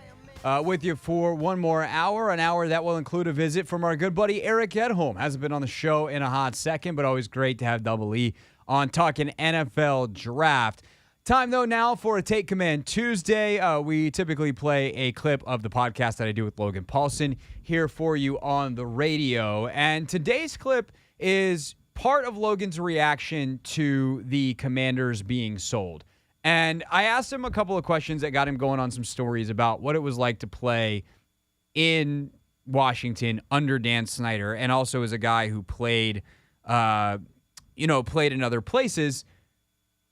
How does it compare for your experience as a player? I thought the insight was really good, and also something that's incredibly important for, to think about moving forward as Josh Harris takes ownership of the team, presumably, here in about a month. So with that, here's a little bit of Take Command on the Hoffman Show. There's a lot of fans that are rightfully so very excited about it. I was just kind of like, it was inevitable at some point. If it wasn't this year, it was going to be next year. Like, I think there was too much stuff going on around the team with the other owners and Dan, the legal stuff. Like, it just, this was an inevitability. And, so I'm happy for the fan base. I think, a lot of them have a fair amount of animosity towards Dan. And I think when you look at the team's history and since Dan's ownership, I think there's a lot of justification for that in certain instances. I don't know Dan personally, so I don't want to speak on that. But, just when you look at the history and the events of the team, I get why fans are excited. So, I'm excited for the team too. All change isn't necessarily good change, but I think, under Dan's leadership, you've kind of got to see, much like you would with a head coach, you get to see what this organization was going to be. And just how sometimes a coach's tenure runs a little thin. Like, I think that's kind of what was going on with Dan here. So, from a football standpoint, and obviously there's the legal stuff. So, I think this is the right thing. I think fans should be excited. I'm excited. And I'm just kind of, waiting like everybody else to hear, more about Josh Harris and that group and what their plans are, and, wait until the sale's finalized. Yeah. I would say two things. Like, one, the off the field stuff is so much more important in the grand scheme of everything. But even if you put that aside for the moment, like, you got 25 years basically of football, and it's capped out at like the RG3 2012 team that you were obviously a part of as well, which didn't win a playoff game. Part of that was obviously Robert's injury. But like, they've won 2 playoff games. I think it's just one under Dan's stewardship. Like, it's just, he's clearly not good at putting the right people in place to run a football operation that's going to win games. So purely on a football level, like, this is, I think, an exciting time. Nevertheless, the personal misconduct of, allegedly Dan and people that worked underneath him, that's been widely reported in a number of outlets. So if that's how you run your football team, on the off the field stuff, to me, you don't get to own a football team. And obviously, I think for the fans that are much more, and I would say also the two are related. But for fans that just want to see a successful product on the field, that's like, this is great news, because you're going to get someone. And actually, let's jump into this a little bit now, in terms of Josh Harris and who he is and the way he's run. I'm much more familiar with the Philadelphia 76ers and the way they've run than the New Jersey Devils, which he's also a part of. Mm-hmm. But with the Sixers, like, they're a premier franchise, the way they run things. Like, he pays people, and that gets you the best of the best. And I'm sure, as you've talked to friends around the league and people in the building, like, it's not exactly a secret that, especially before Jason Wright got to town, and when Bruce was running things, and the people that ran the team before Bruce under Dan, like, this is a team that was cheap. Like, they underpaid everyone for everything, and thus you have people that aren't the most qualified, aren't the best of the best, and the good ones leave. And I think that's the encouraging thing to me from like a football standpoint about Josh Harris is they're going to spend money. Like, you're not going to have scouts that are underpaid and looking to leave and, not be able to retain the good ones, because he's going to hire whether it's immediately or a couple of years down the road after the Rivera, era plays out, if Ron has some success this year and it takes a little longer until he ultimately steps aside or whatever, however that ends, like he's going to hire a really high level executive to run things on the football side and let that person do their job and give them the resources to do it. And like, that's all you can ask for from an owner once you get past the, the basic decency stuff.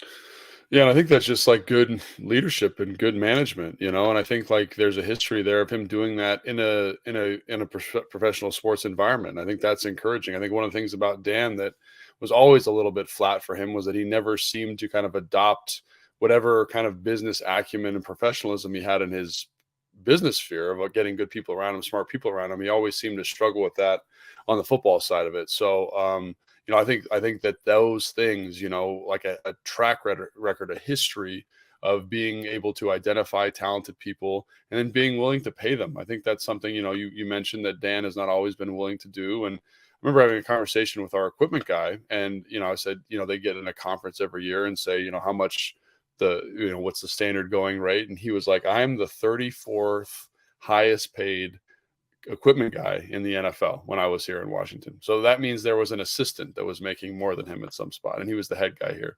So he's managing all of the logistics of the clothes and the laundry, the orders. He's, and he's the 34th paid guy. We didn't have like an HR department when I was there, because it was like basically the woman at the front desk to work with Miss BJ. So I just look at that and I say to myself, like, those were some decisions that probably could have been handled differently. Like I told this to Kime recently, like my wife, I played here for 6 years, had not been in the building until we did a trick or treat event with Ron Rivera, as a staff here, and so like just thinking about some of those things that I got to experience in other places, like the familiar environment of Atlanta, like San Francisco, just how they try to take care of you in any way possible. Like they were willing to take that extra step to make you feel comfortable and welcome and help you with your moving and all these types of things. And that just wasn't the case here. And, everyone wants to, moan and complain about the facilities. And when you look at the facilities compared to other NFL places, they're approximately the same. There's not a huge drastic difference in terms of what's available to the athletes here. I think the thing that makes the difference is just kind of that personal touch, and being willing to kind of invest in the environment and the culture from the financial side, which was something that when I did go to different organizations that I got to see kind of be handled differently. And I thought, wow, like that's an effective way, just as an example, like they paid for childcare when I went to Atlanta. So if my wife came to a game, she could drop my son off and my daughter at the childcare and come watch the game and hang out with the other parents, other teammates, and that's something that wasn't a feature here in Washington. And it's not a huge thing, but it goes a long way. Like talking to some of the guys that I train now who are in the NFL, like that's a huge part of making them feel welcome in this environment that's, so characterized by free agency and this kind of impermanence. Like those little things go a long way. So I'm hoping that Harris, with his experience with the Sixers and the Devils, like understands that. And it seems like he does. And not only is willing to invest in the high level, personnel, like you were discussing, Craig, but also say, I'm going to invest in the players and the culture here and build something that people are excited to be a part of. Yeah, definitely. And I don't know anything about Josh Harris in terms of like who he is as a person. And I don't say what I'm about to say to like just dump on Dan for the sake of dumping on Dan, but like Dan is known to be an awkward, like kind of impersonal person. Sure. And he actually didn't have a lot of business. Like his business success was extremely limited and timed well that allowed him to buy a team along with some other things. And like he's had mostly other business failures. He kind of got, he rode the best asset you can arguably own in America, an NFL team, to the wealth that he's about to accumulate when the check clears. And Harris ultimately buys the team. But like those things trickle down to the organization, right? Like, he's not hiring people who have an emphasis on personal touch because that's not his thing. And he doesn't necessarily understand the importance of that compared to what other owners, Arthur Blank, who's got a much more personal touch. And like, look, these are all, I'm not trying to like glorify billionaires because a lot of them have a lot of issues in a lot of ways. That's the nature of being a billionaire. There's always stories. There's always this, there's always that. But like Arthur Blank, by billionaire standards, has a pretty good personal touch from the stories that I've heard and players that have played there. And he cares about that stuff. And so it's not a surprise that Atlanta has that, and you've talked about how Kyle has tried to, like he made those mistakes earlier in his career where he was very impersonal, and he's tried to learn from those. And so it doesn't surprise me that those were, more emphasized in getting the best out of players in San Francisco.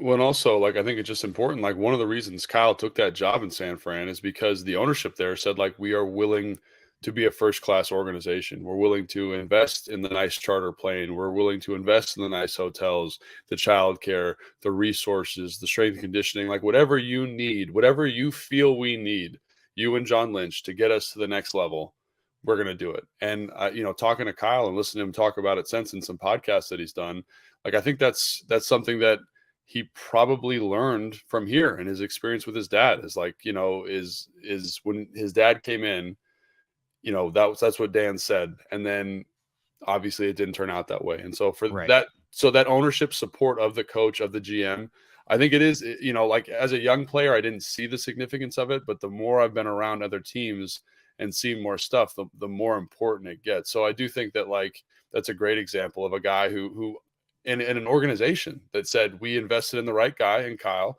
we invested in the right guy in John, who are both very charismatic people, you know what I'm saying? Like they get how important that is.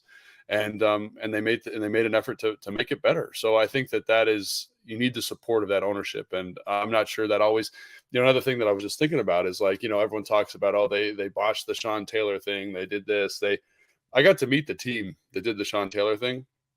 A lot of them, like, I want to say, the majority of them are just out of college. Right. And the reason they're just out of college is because the salary here is not conducive to people making a lot of to getting an experienced person in that position.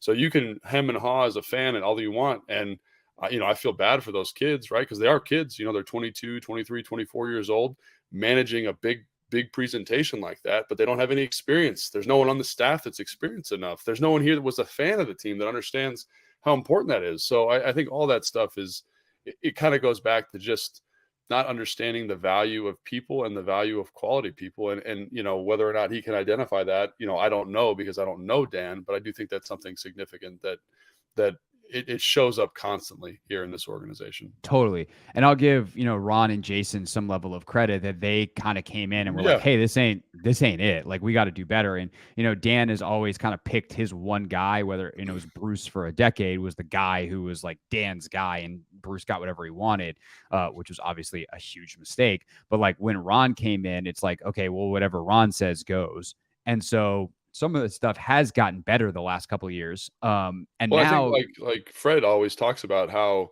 Ron was brought in to change the culture. And I think he's done a great job of that. Like, I think about the Halloween thing, and I'm on the media side. I'm a part-time guy. I'm invited to that. Got to bring my kids in, got to walk around the building, got to meet, the Martys. They're handing out candy to my kid. Like, that's a special thing, man. And it doesn't take a lot of time, but it's significant. And I think stuff like that is directly correlated to Ron or Ron's wife, whoever put that on. But I think that is that I look at that and I say, wow, that's something that, when I was here for 6 years, that never happened. Yeah, no, 100%. And what they've run into now is, like, they're still running into some of the stuff, I'm sure, financially, where Dan doesn't necessarily want to. And obviously things have been so topsy-turvy and unsettled the last couple of years. It puts a complication on everything. But also, you mentioned the facilities. Like, now they are truly running up against the limitations of their space and things like that, as opposed to, hey, we're not even maximizing what we have. Because, like, there is a huge difference now, as some of the teams, I reference Chicago and Minnesota all the time, that have these incredible large spaces to practice in, and they have the video projection screens where they can kind of do walkthroughs in a classroom setting, which helps. It's on the gray area of the rules of how legal that is. But like, it's in the white, so to speak, because it's allowed and teams do it. But it's a classroom setting where they get to do walkthroughs, like stuff that's incredible. And that's just more of like time space evolving, and the Commanders haven't yet gotten to that level of upgrade versus like, oh, they're too cheap to. What is the kind of the chronology of the to-do list here? Because it's one thing to say, like, okay, the practice facility or the stadium or practice fields or whatever other things you might have in your mind. is the most important thing for the ownership to do. But there's also the logistics of it, because I had made the argument on the show last week that the practice facility was actually more important than the stadium, because that's where everyone goes to work every day. And while certainly the fans need a great place to go to, if there's a winning team, like, there's a little bit of like, hey, RFK is a dump, but it's our dump. And like, people will go. People would go to FedEx if the team was awesome. Yeah. And so if they can create an atmosphere where the team's awesome, cool. But then Michael Phillips came on and was like, hey, I hear you, but they got to figure out where the stadium is, because that's going to determine what kind of facility it is. Are they going to do everything in DC, players living in DC, practice facility there, stadium there, same kind of thing, whether it's DC, Woodbridge, Loudoun, Landover? Do they mix and match kind of like they have now, like a lot of teams do? So I think there's a lot of questions in terms of importance, but logistically also, Logan, like what's kind of the process, and what would you be telling Josh Harris to think about in terms of big important steps to take when he officially takes over? Well, I think just based on that feedback, what I would say is that the location is probably going to be the most significant, right? Because like really, legitimately, I'm not just saying this because I played here for 6 years, but the practice field is probably fine. And what I mean by that is that location, while the real estate there is very expensive, there's plenty of space to put another building if you needed to. You could put a hard cover and have an indoor field there. Like, there's plenty of space. So in terms of location, you don't really need to be frantically searching for a new spot just to search for a new spot. However, like to your point, I think it's really important that, like, if you are going to try and make it a practice facility and the stadium in the same location, like, you need to kind of determine that first, right? So, the one thing that I've been hearing a lot of fans kick around, a lot of analysts kick around, is like, we want it to be at RFK again, right? And I would love that. That would be great. I think that would be great for fans. It'd be great for the nostalgia. It'd be great for kind of rebranding and establishing a new identity, right? If that's the case, then just keep the spot in Ashburn, right? And I'm not saying you have to keep it forever, because I think that field, that area, that land is worth a ton of money, right? It's got a tremendous value. Yeah, So I'll interject real quick to say, like, as I heard Keim saying this last week, there's a chance that they stay in Loudoun County but sell that specific piece of land, because it's right across from one Loudoun.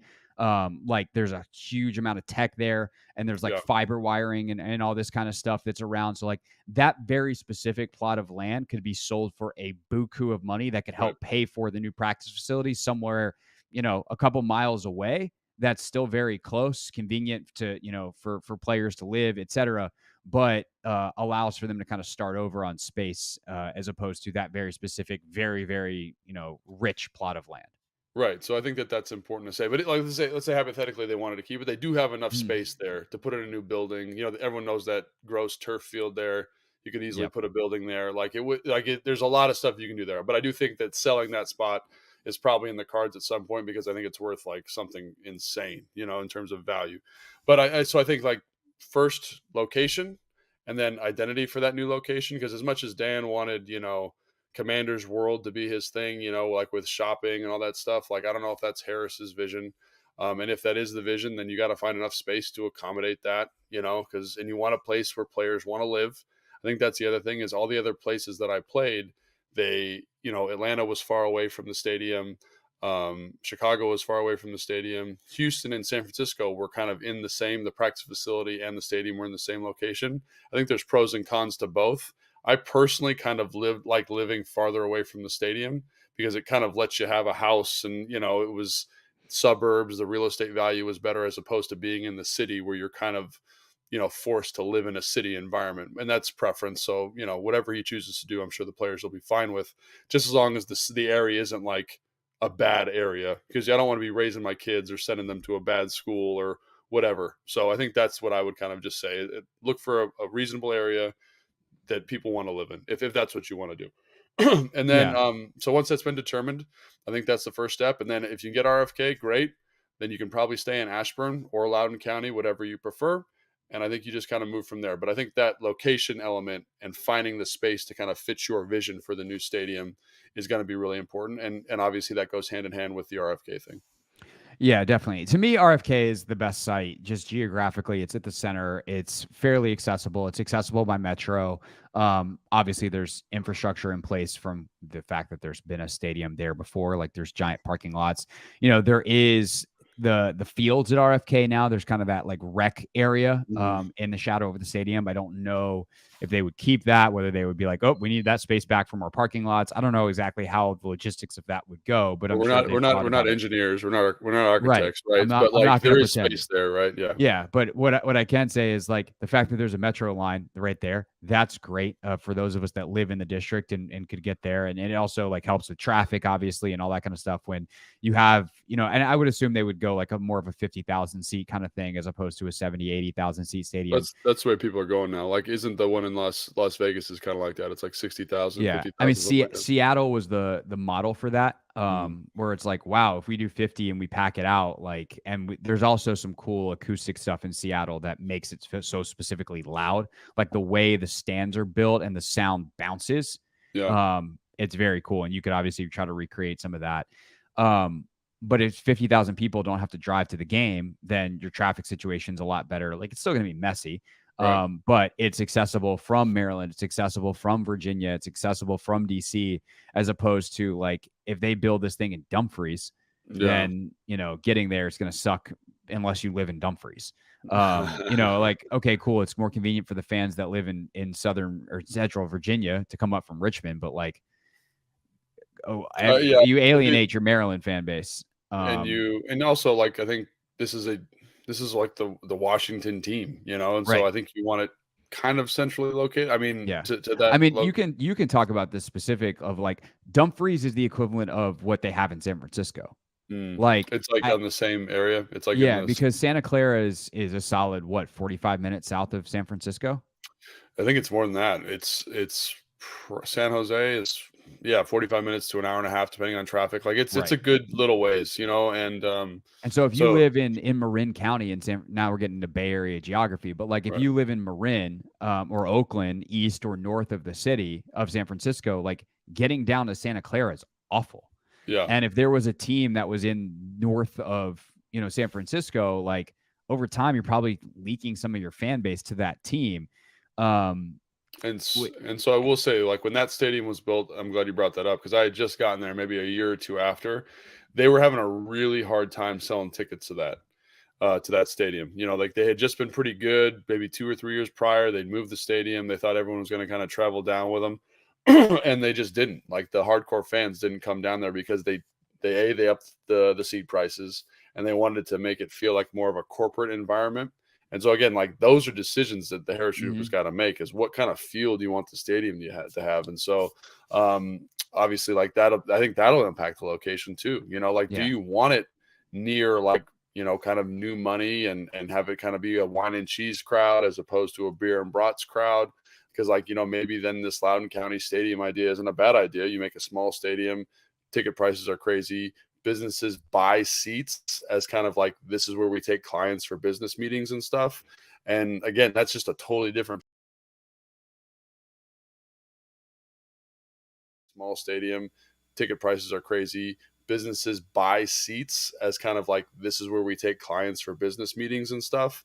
And again, that's just a totally different feel. But again, those are the types of the decisions that are kind of looming,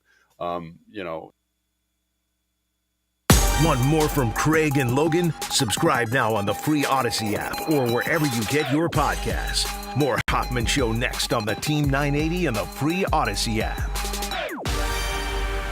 Countdown to...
It's the Hoffman Show on the Team 980, always alive as well on the free Odyssey app. Real things, real people said into real microphones closes out the show next. But first, I'm so happy that we have our next guest on. He's a guy that I typically have on a bunch leading up to the draft. It is a complete, utter failure on my part that I haven't done that this year. Although he has been so busy, I'm sure he hasn't minded the fact that I haven't bugged him too much. Is my good buddy, Eric Edholm. Eric, what's up, man? How are you? I'm doing well. What's going on, man? Oh, just dealing with no news relative to anything but the draft here in D.C. Just very straightforward, nothing else happening. Eric, by the way, of course, the lead NFL draft writer for NFL.com and NFL Media. I want to start off with a very broad and fun question with you, sir, on the draft. Who's your favorite player in this draft? Great question. I think an easy answer would be Bijan Robinson. I know everyone else likes him too, and it's sort of spurred this debate about how early can you take a running back. But I'm serious. I think at a time when the run game is kind of cycling back into the league, we had more run yards per game, and a lot of the quarterbacks had to do with that. But still, the run game is back, right? As defenses get lighter and smaller, offenses respond, and he might be the perfect guy to add to this kind of transitory period here where, the pass game is still king, but the run game influence is sort of waxing once again. Not as, maybe not the heyday, but I see some LT-like flashes in his game, and I think he's been underused as a receiver, often like LT was in college. So I get that LaDainian Tomlinson is a huge name and a really big comp of sorts, but, I think he's a superior player, and there's few questions with him and maybe Michael Mayer, the tight end out of Notre Dame, as anybody in the draft. So from that standpoint, it's hard not to like the guy. He's got a defined floor where you'd be hard-pressed to be disappointed with his returns, almost no matter where you take him, because he's not going in the top 5, and, he may not go in the top 10. So, anything after that, I think he'll more than recoup his value. So from that standpoint, boy, it's hard not to like the guy. Plus, they rave about him at Texas. They say he's an A-plus kid, and he's going to be a locker room leader and a real mature pro whenever he does get drafted. So I love that answer and appreciate that because I swing wildly back and forth on what to do with him. Because on one hand, I agree with you that in terms of what you said, in terms of the evaluation, everything I've heard about him. I actually know his trainer, Jeremy Hills. We spent a lot of time with Hills at the Combine. And he's like, yo, this kid's the real deal in every possible way. And it's like, okay, we have a player who's probably going to touch the ball 20 to 25 times a game who's like Hall of Fame good. How bad can you mess that up? But also the value of running back in terms of there are other guys who, from a production standpoint, are going to get similar-ish numbers potentially, and you could get that guy in the 2nd round, the 4th round, or the 6th round. Sure. And also, how much does that really affect winning? I just struggle with that part of it, and that's typically where I've landed is like, he's awesome, and he's going to impact the game a lot, but I don't know that it's worth it even with that. How do you balance the fact that he's that good? Everything you said about where the game is headed because of defensive changes and offensive strategy and all of that is true, and still running backs rarely prove worth a high pick.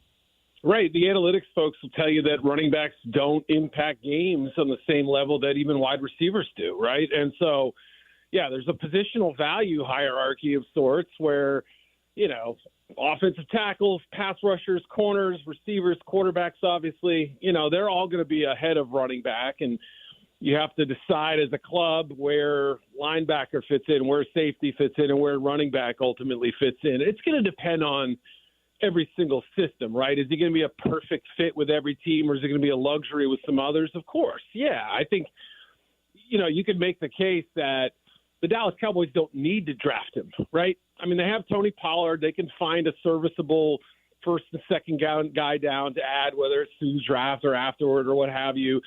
If you're just strictly thinking in terms of a Zeke replacement, that may not be the best way to go about it. But you could also say, look, I really think that he's going to catch the ball a lot better than he's going to add to your passing game. Much like Jahmyr Gibbs, probably most teams RB2 from Alabama, how he's going to play as well without the workhorse capabilities at 200 pounds. So there's just a difference in terms of the volume he can handle. But you're right. There will always be J3 backs, undrafted backs, even second and third rounders who will outperform higher drafted backs because that's been the way it's been for years now.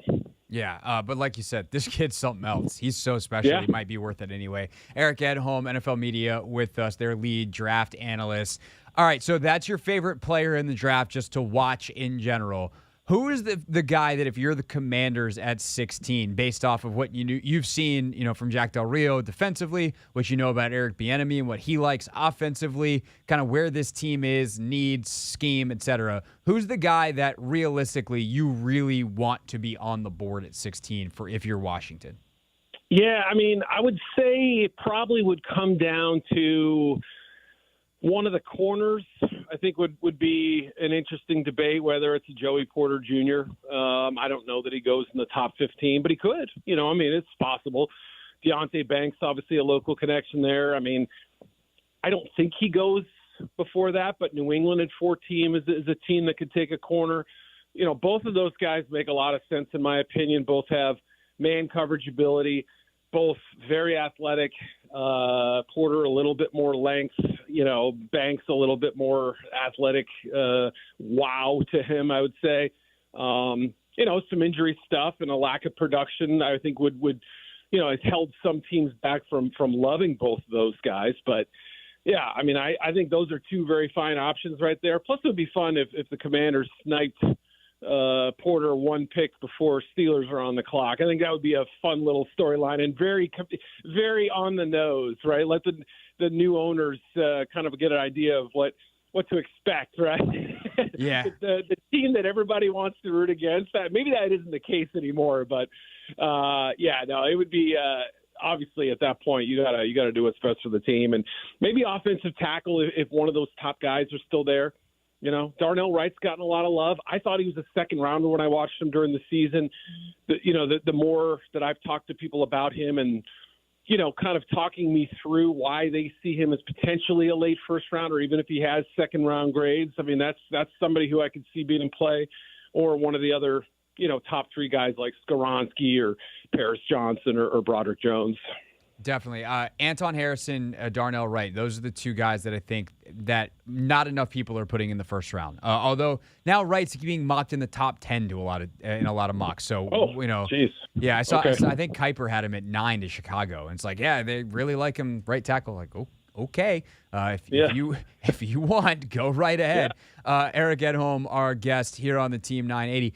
Let's circle back to Porter and Banks real quick, because those two have been probably the most popular drafted or mocked guys to Washington. We've spent a lot of time talking about them on the show, a lot of time talking about them on our podcast, and I've come down where I'm much more comfortable with Banks after kind of getting consensus opinion. He's a guy that has an incredible athletic profile. He's played a bunch of different coverages, where Porter Jr. doesn't just seem like, I think he could be a really good player. I don't know that he's the right fit here as a press guy.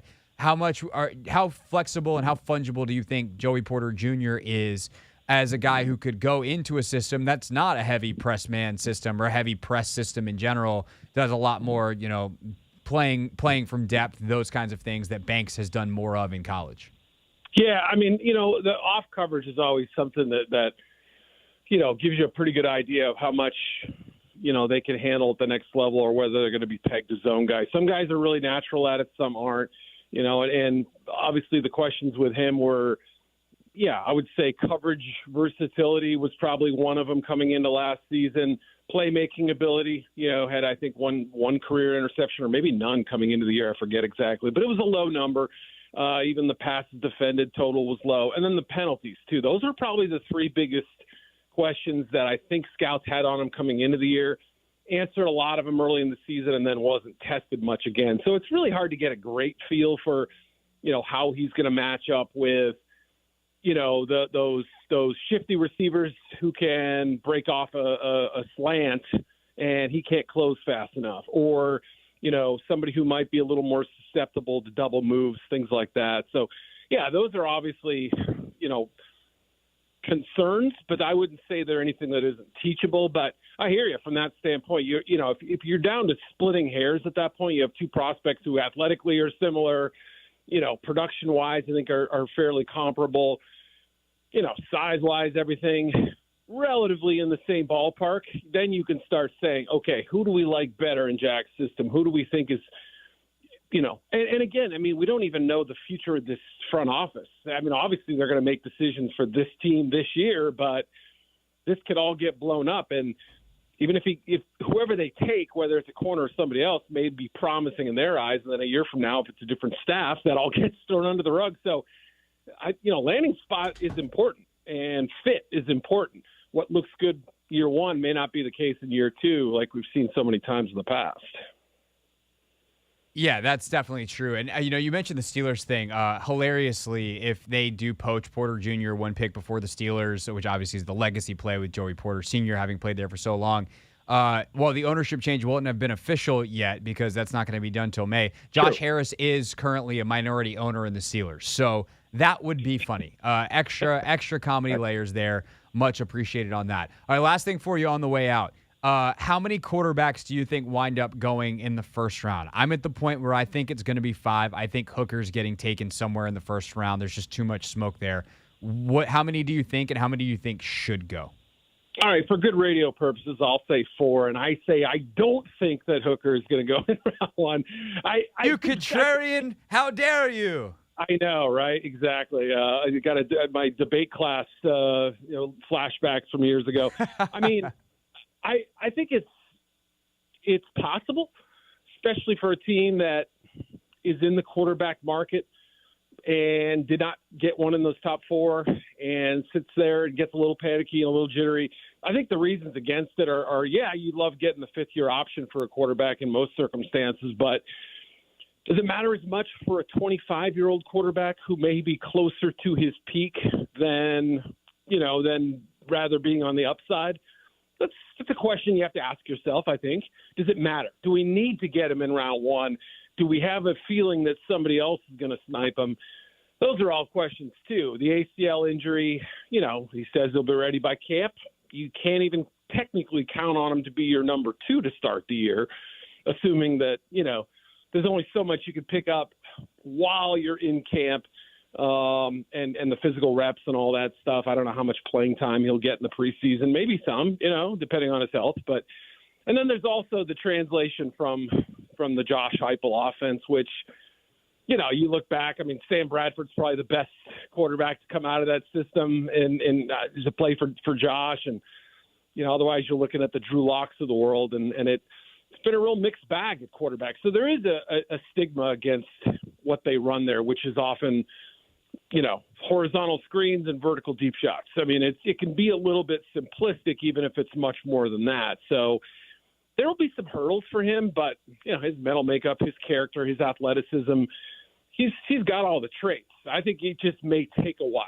So that's my case against him being a first rounder is that look at the Packers with Jordan Love. I mean, we don't even know if he can play yet. And other teams are signing. Jalen Hurts has already got an extension, right? Same draft class. So that's maybe the case against taking him, knowing that you have a big investment for a player who may not help you out right away.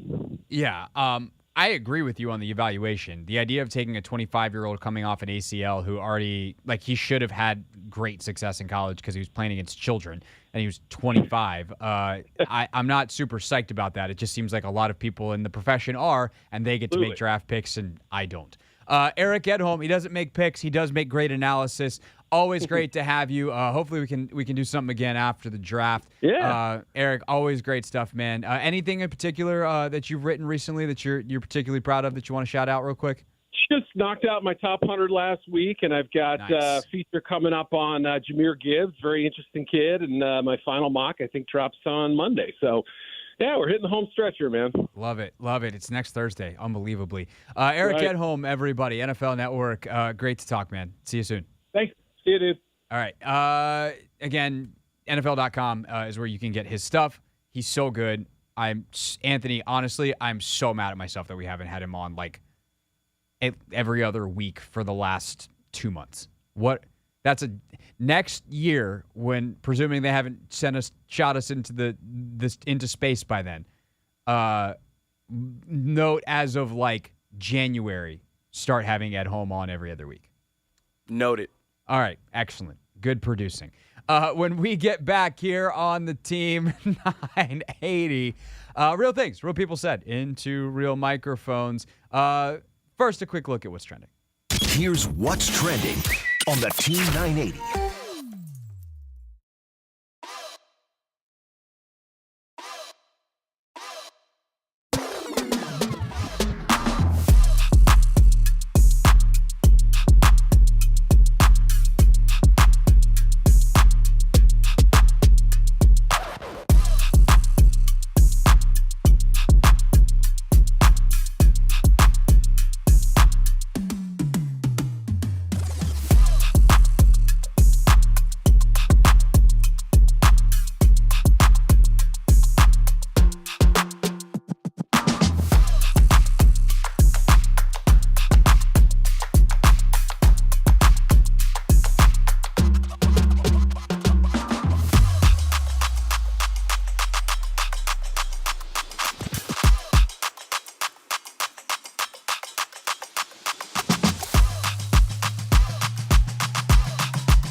It's the Hoffman Show on the Team 980, always live as well on the free Odyssey app.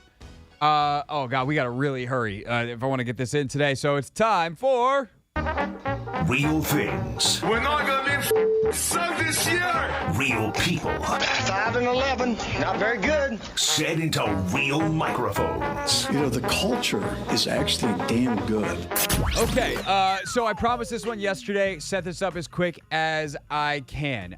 This happened at the New York Rangers game the other night, and it came from Rangers captain Jacob Trouba to Isaiah Marquez Green, who's a survivor of the Sandy Hook shooting over a decade ago. And this is the exchange that ultimately results in a pretty magical moment. Isaiah Marquez Green.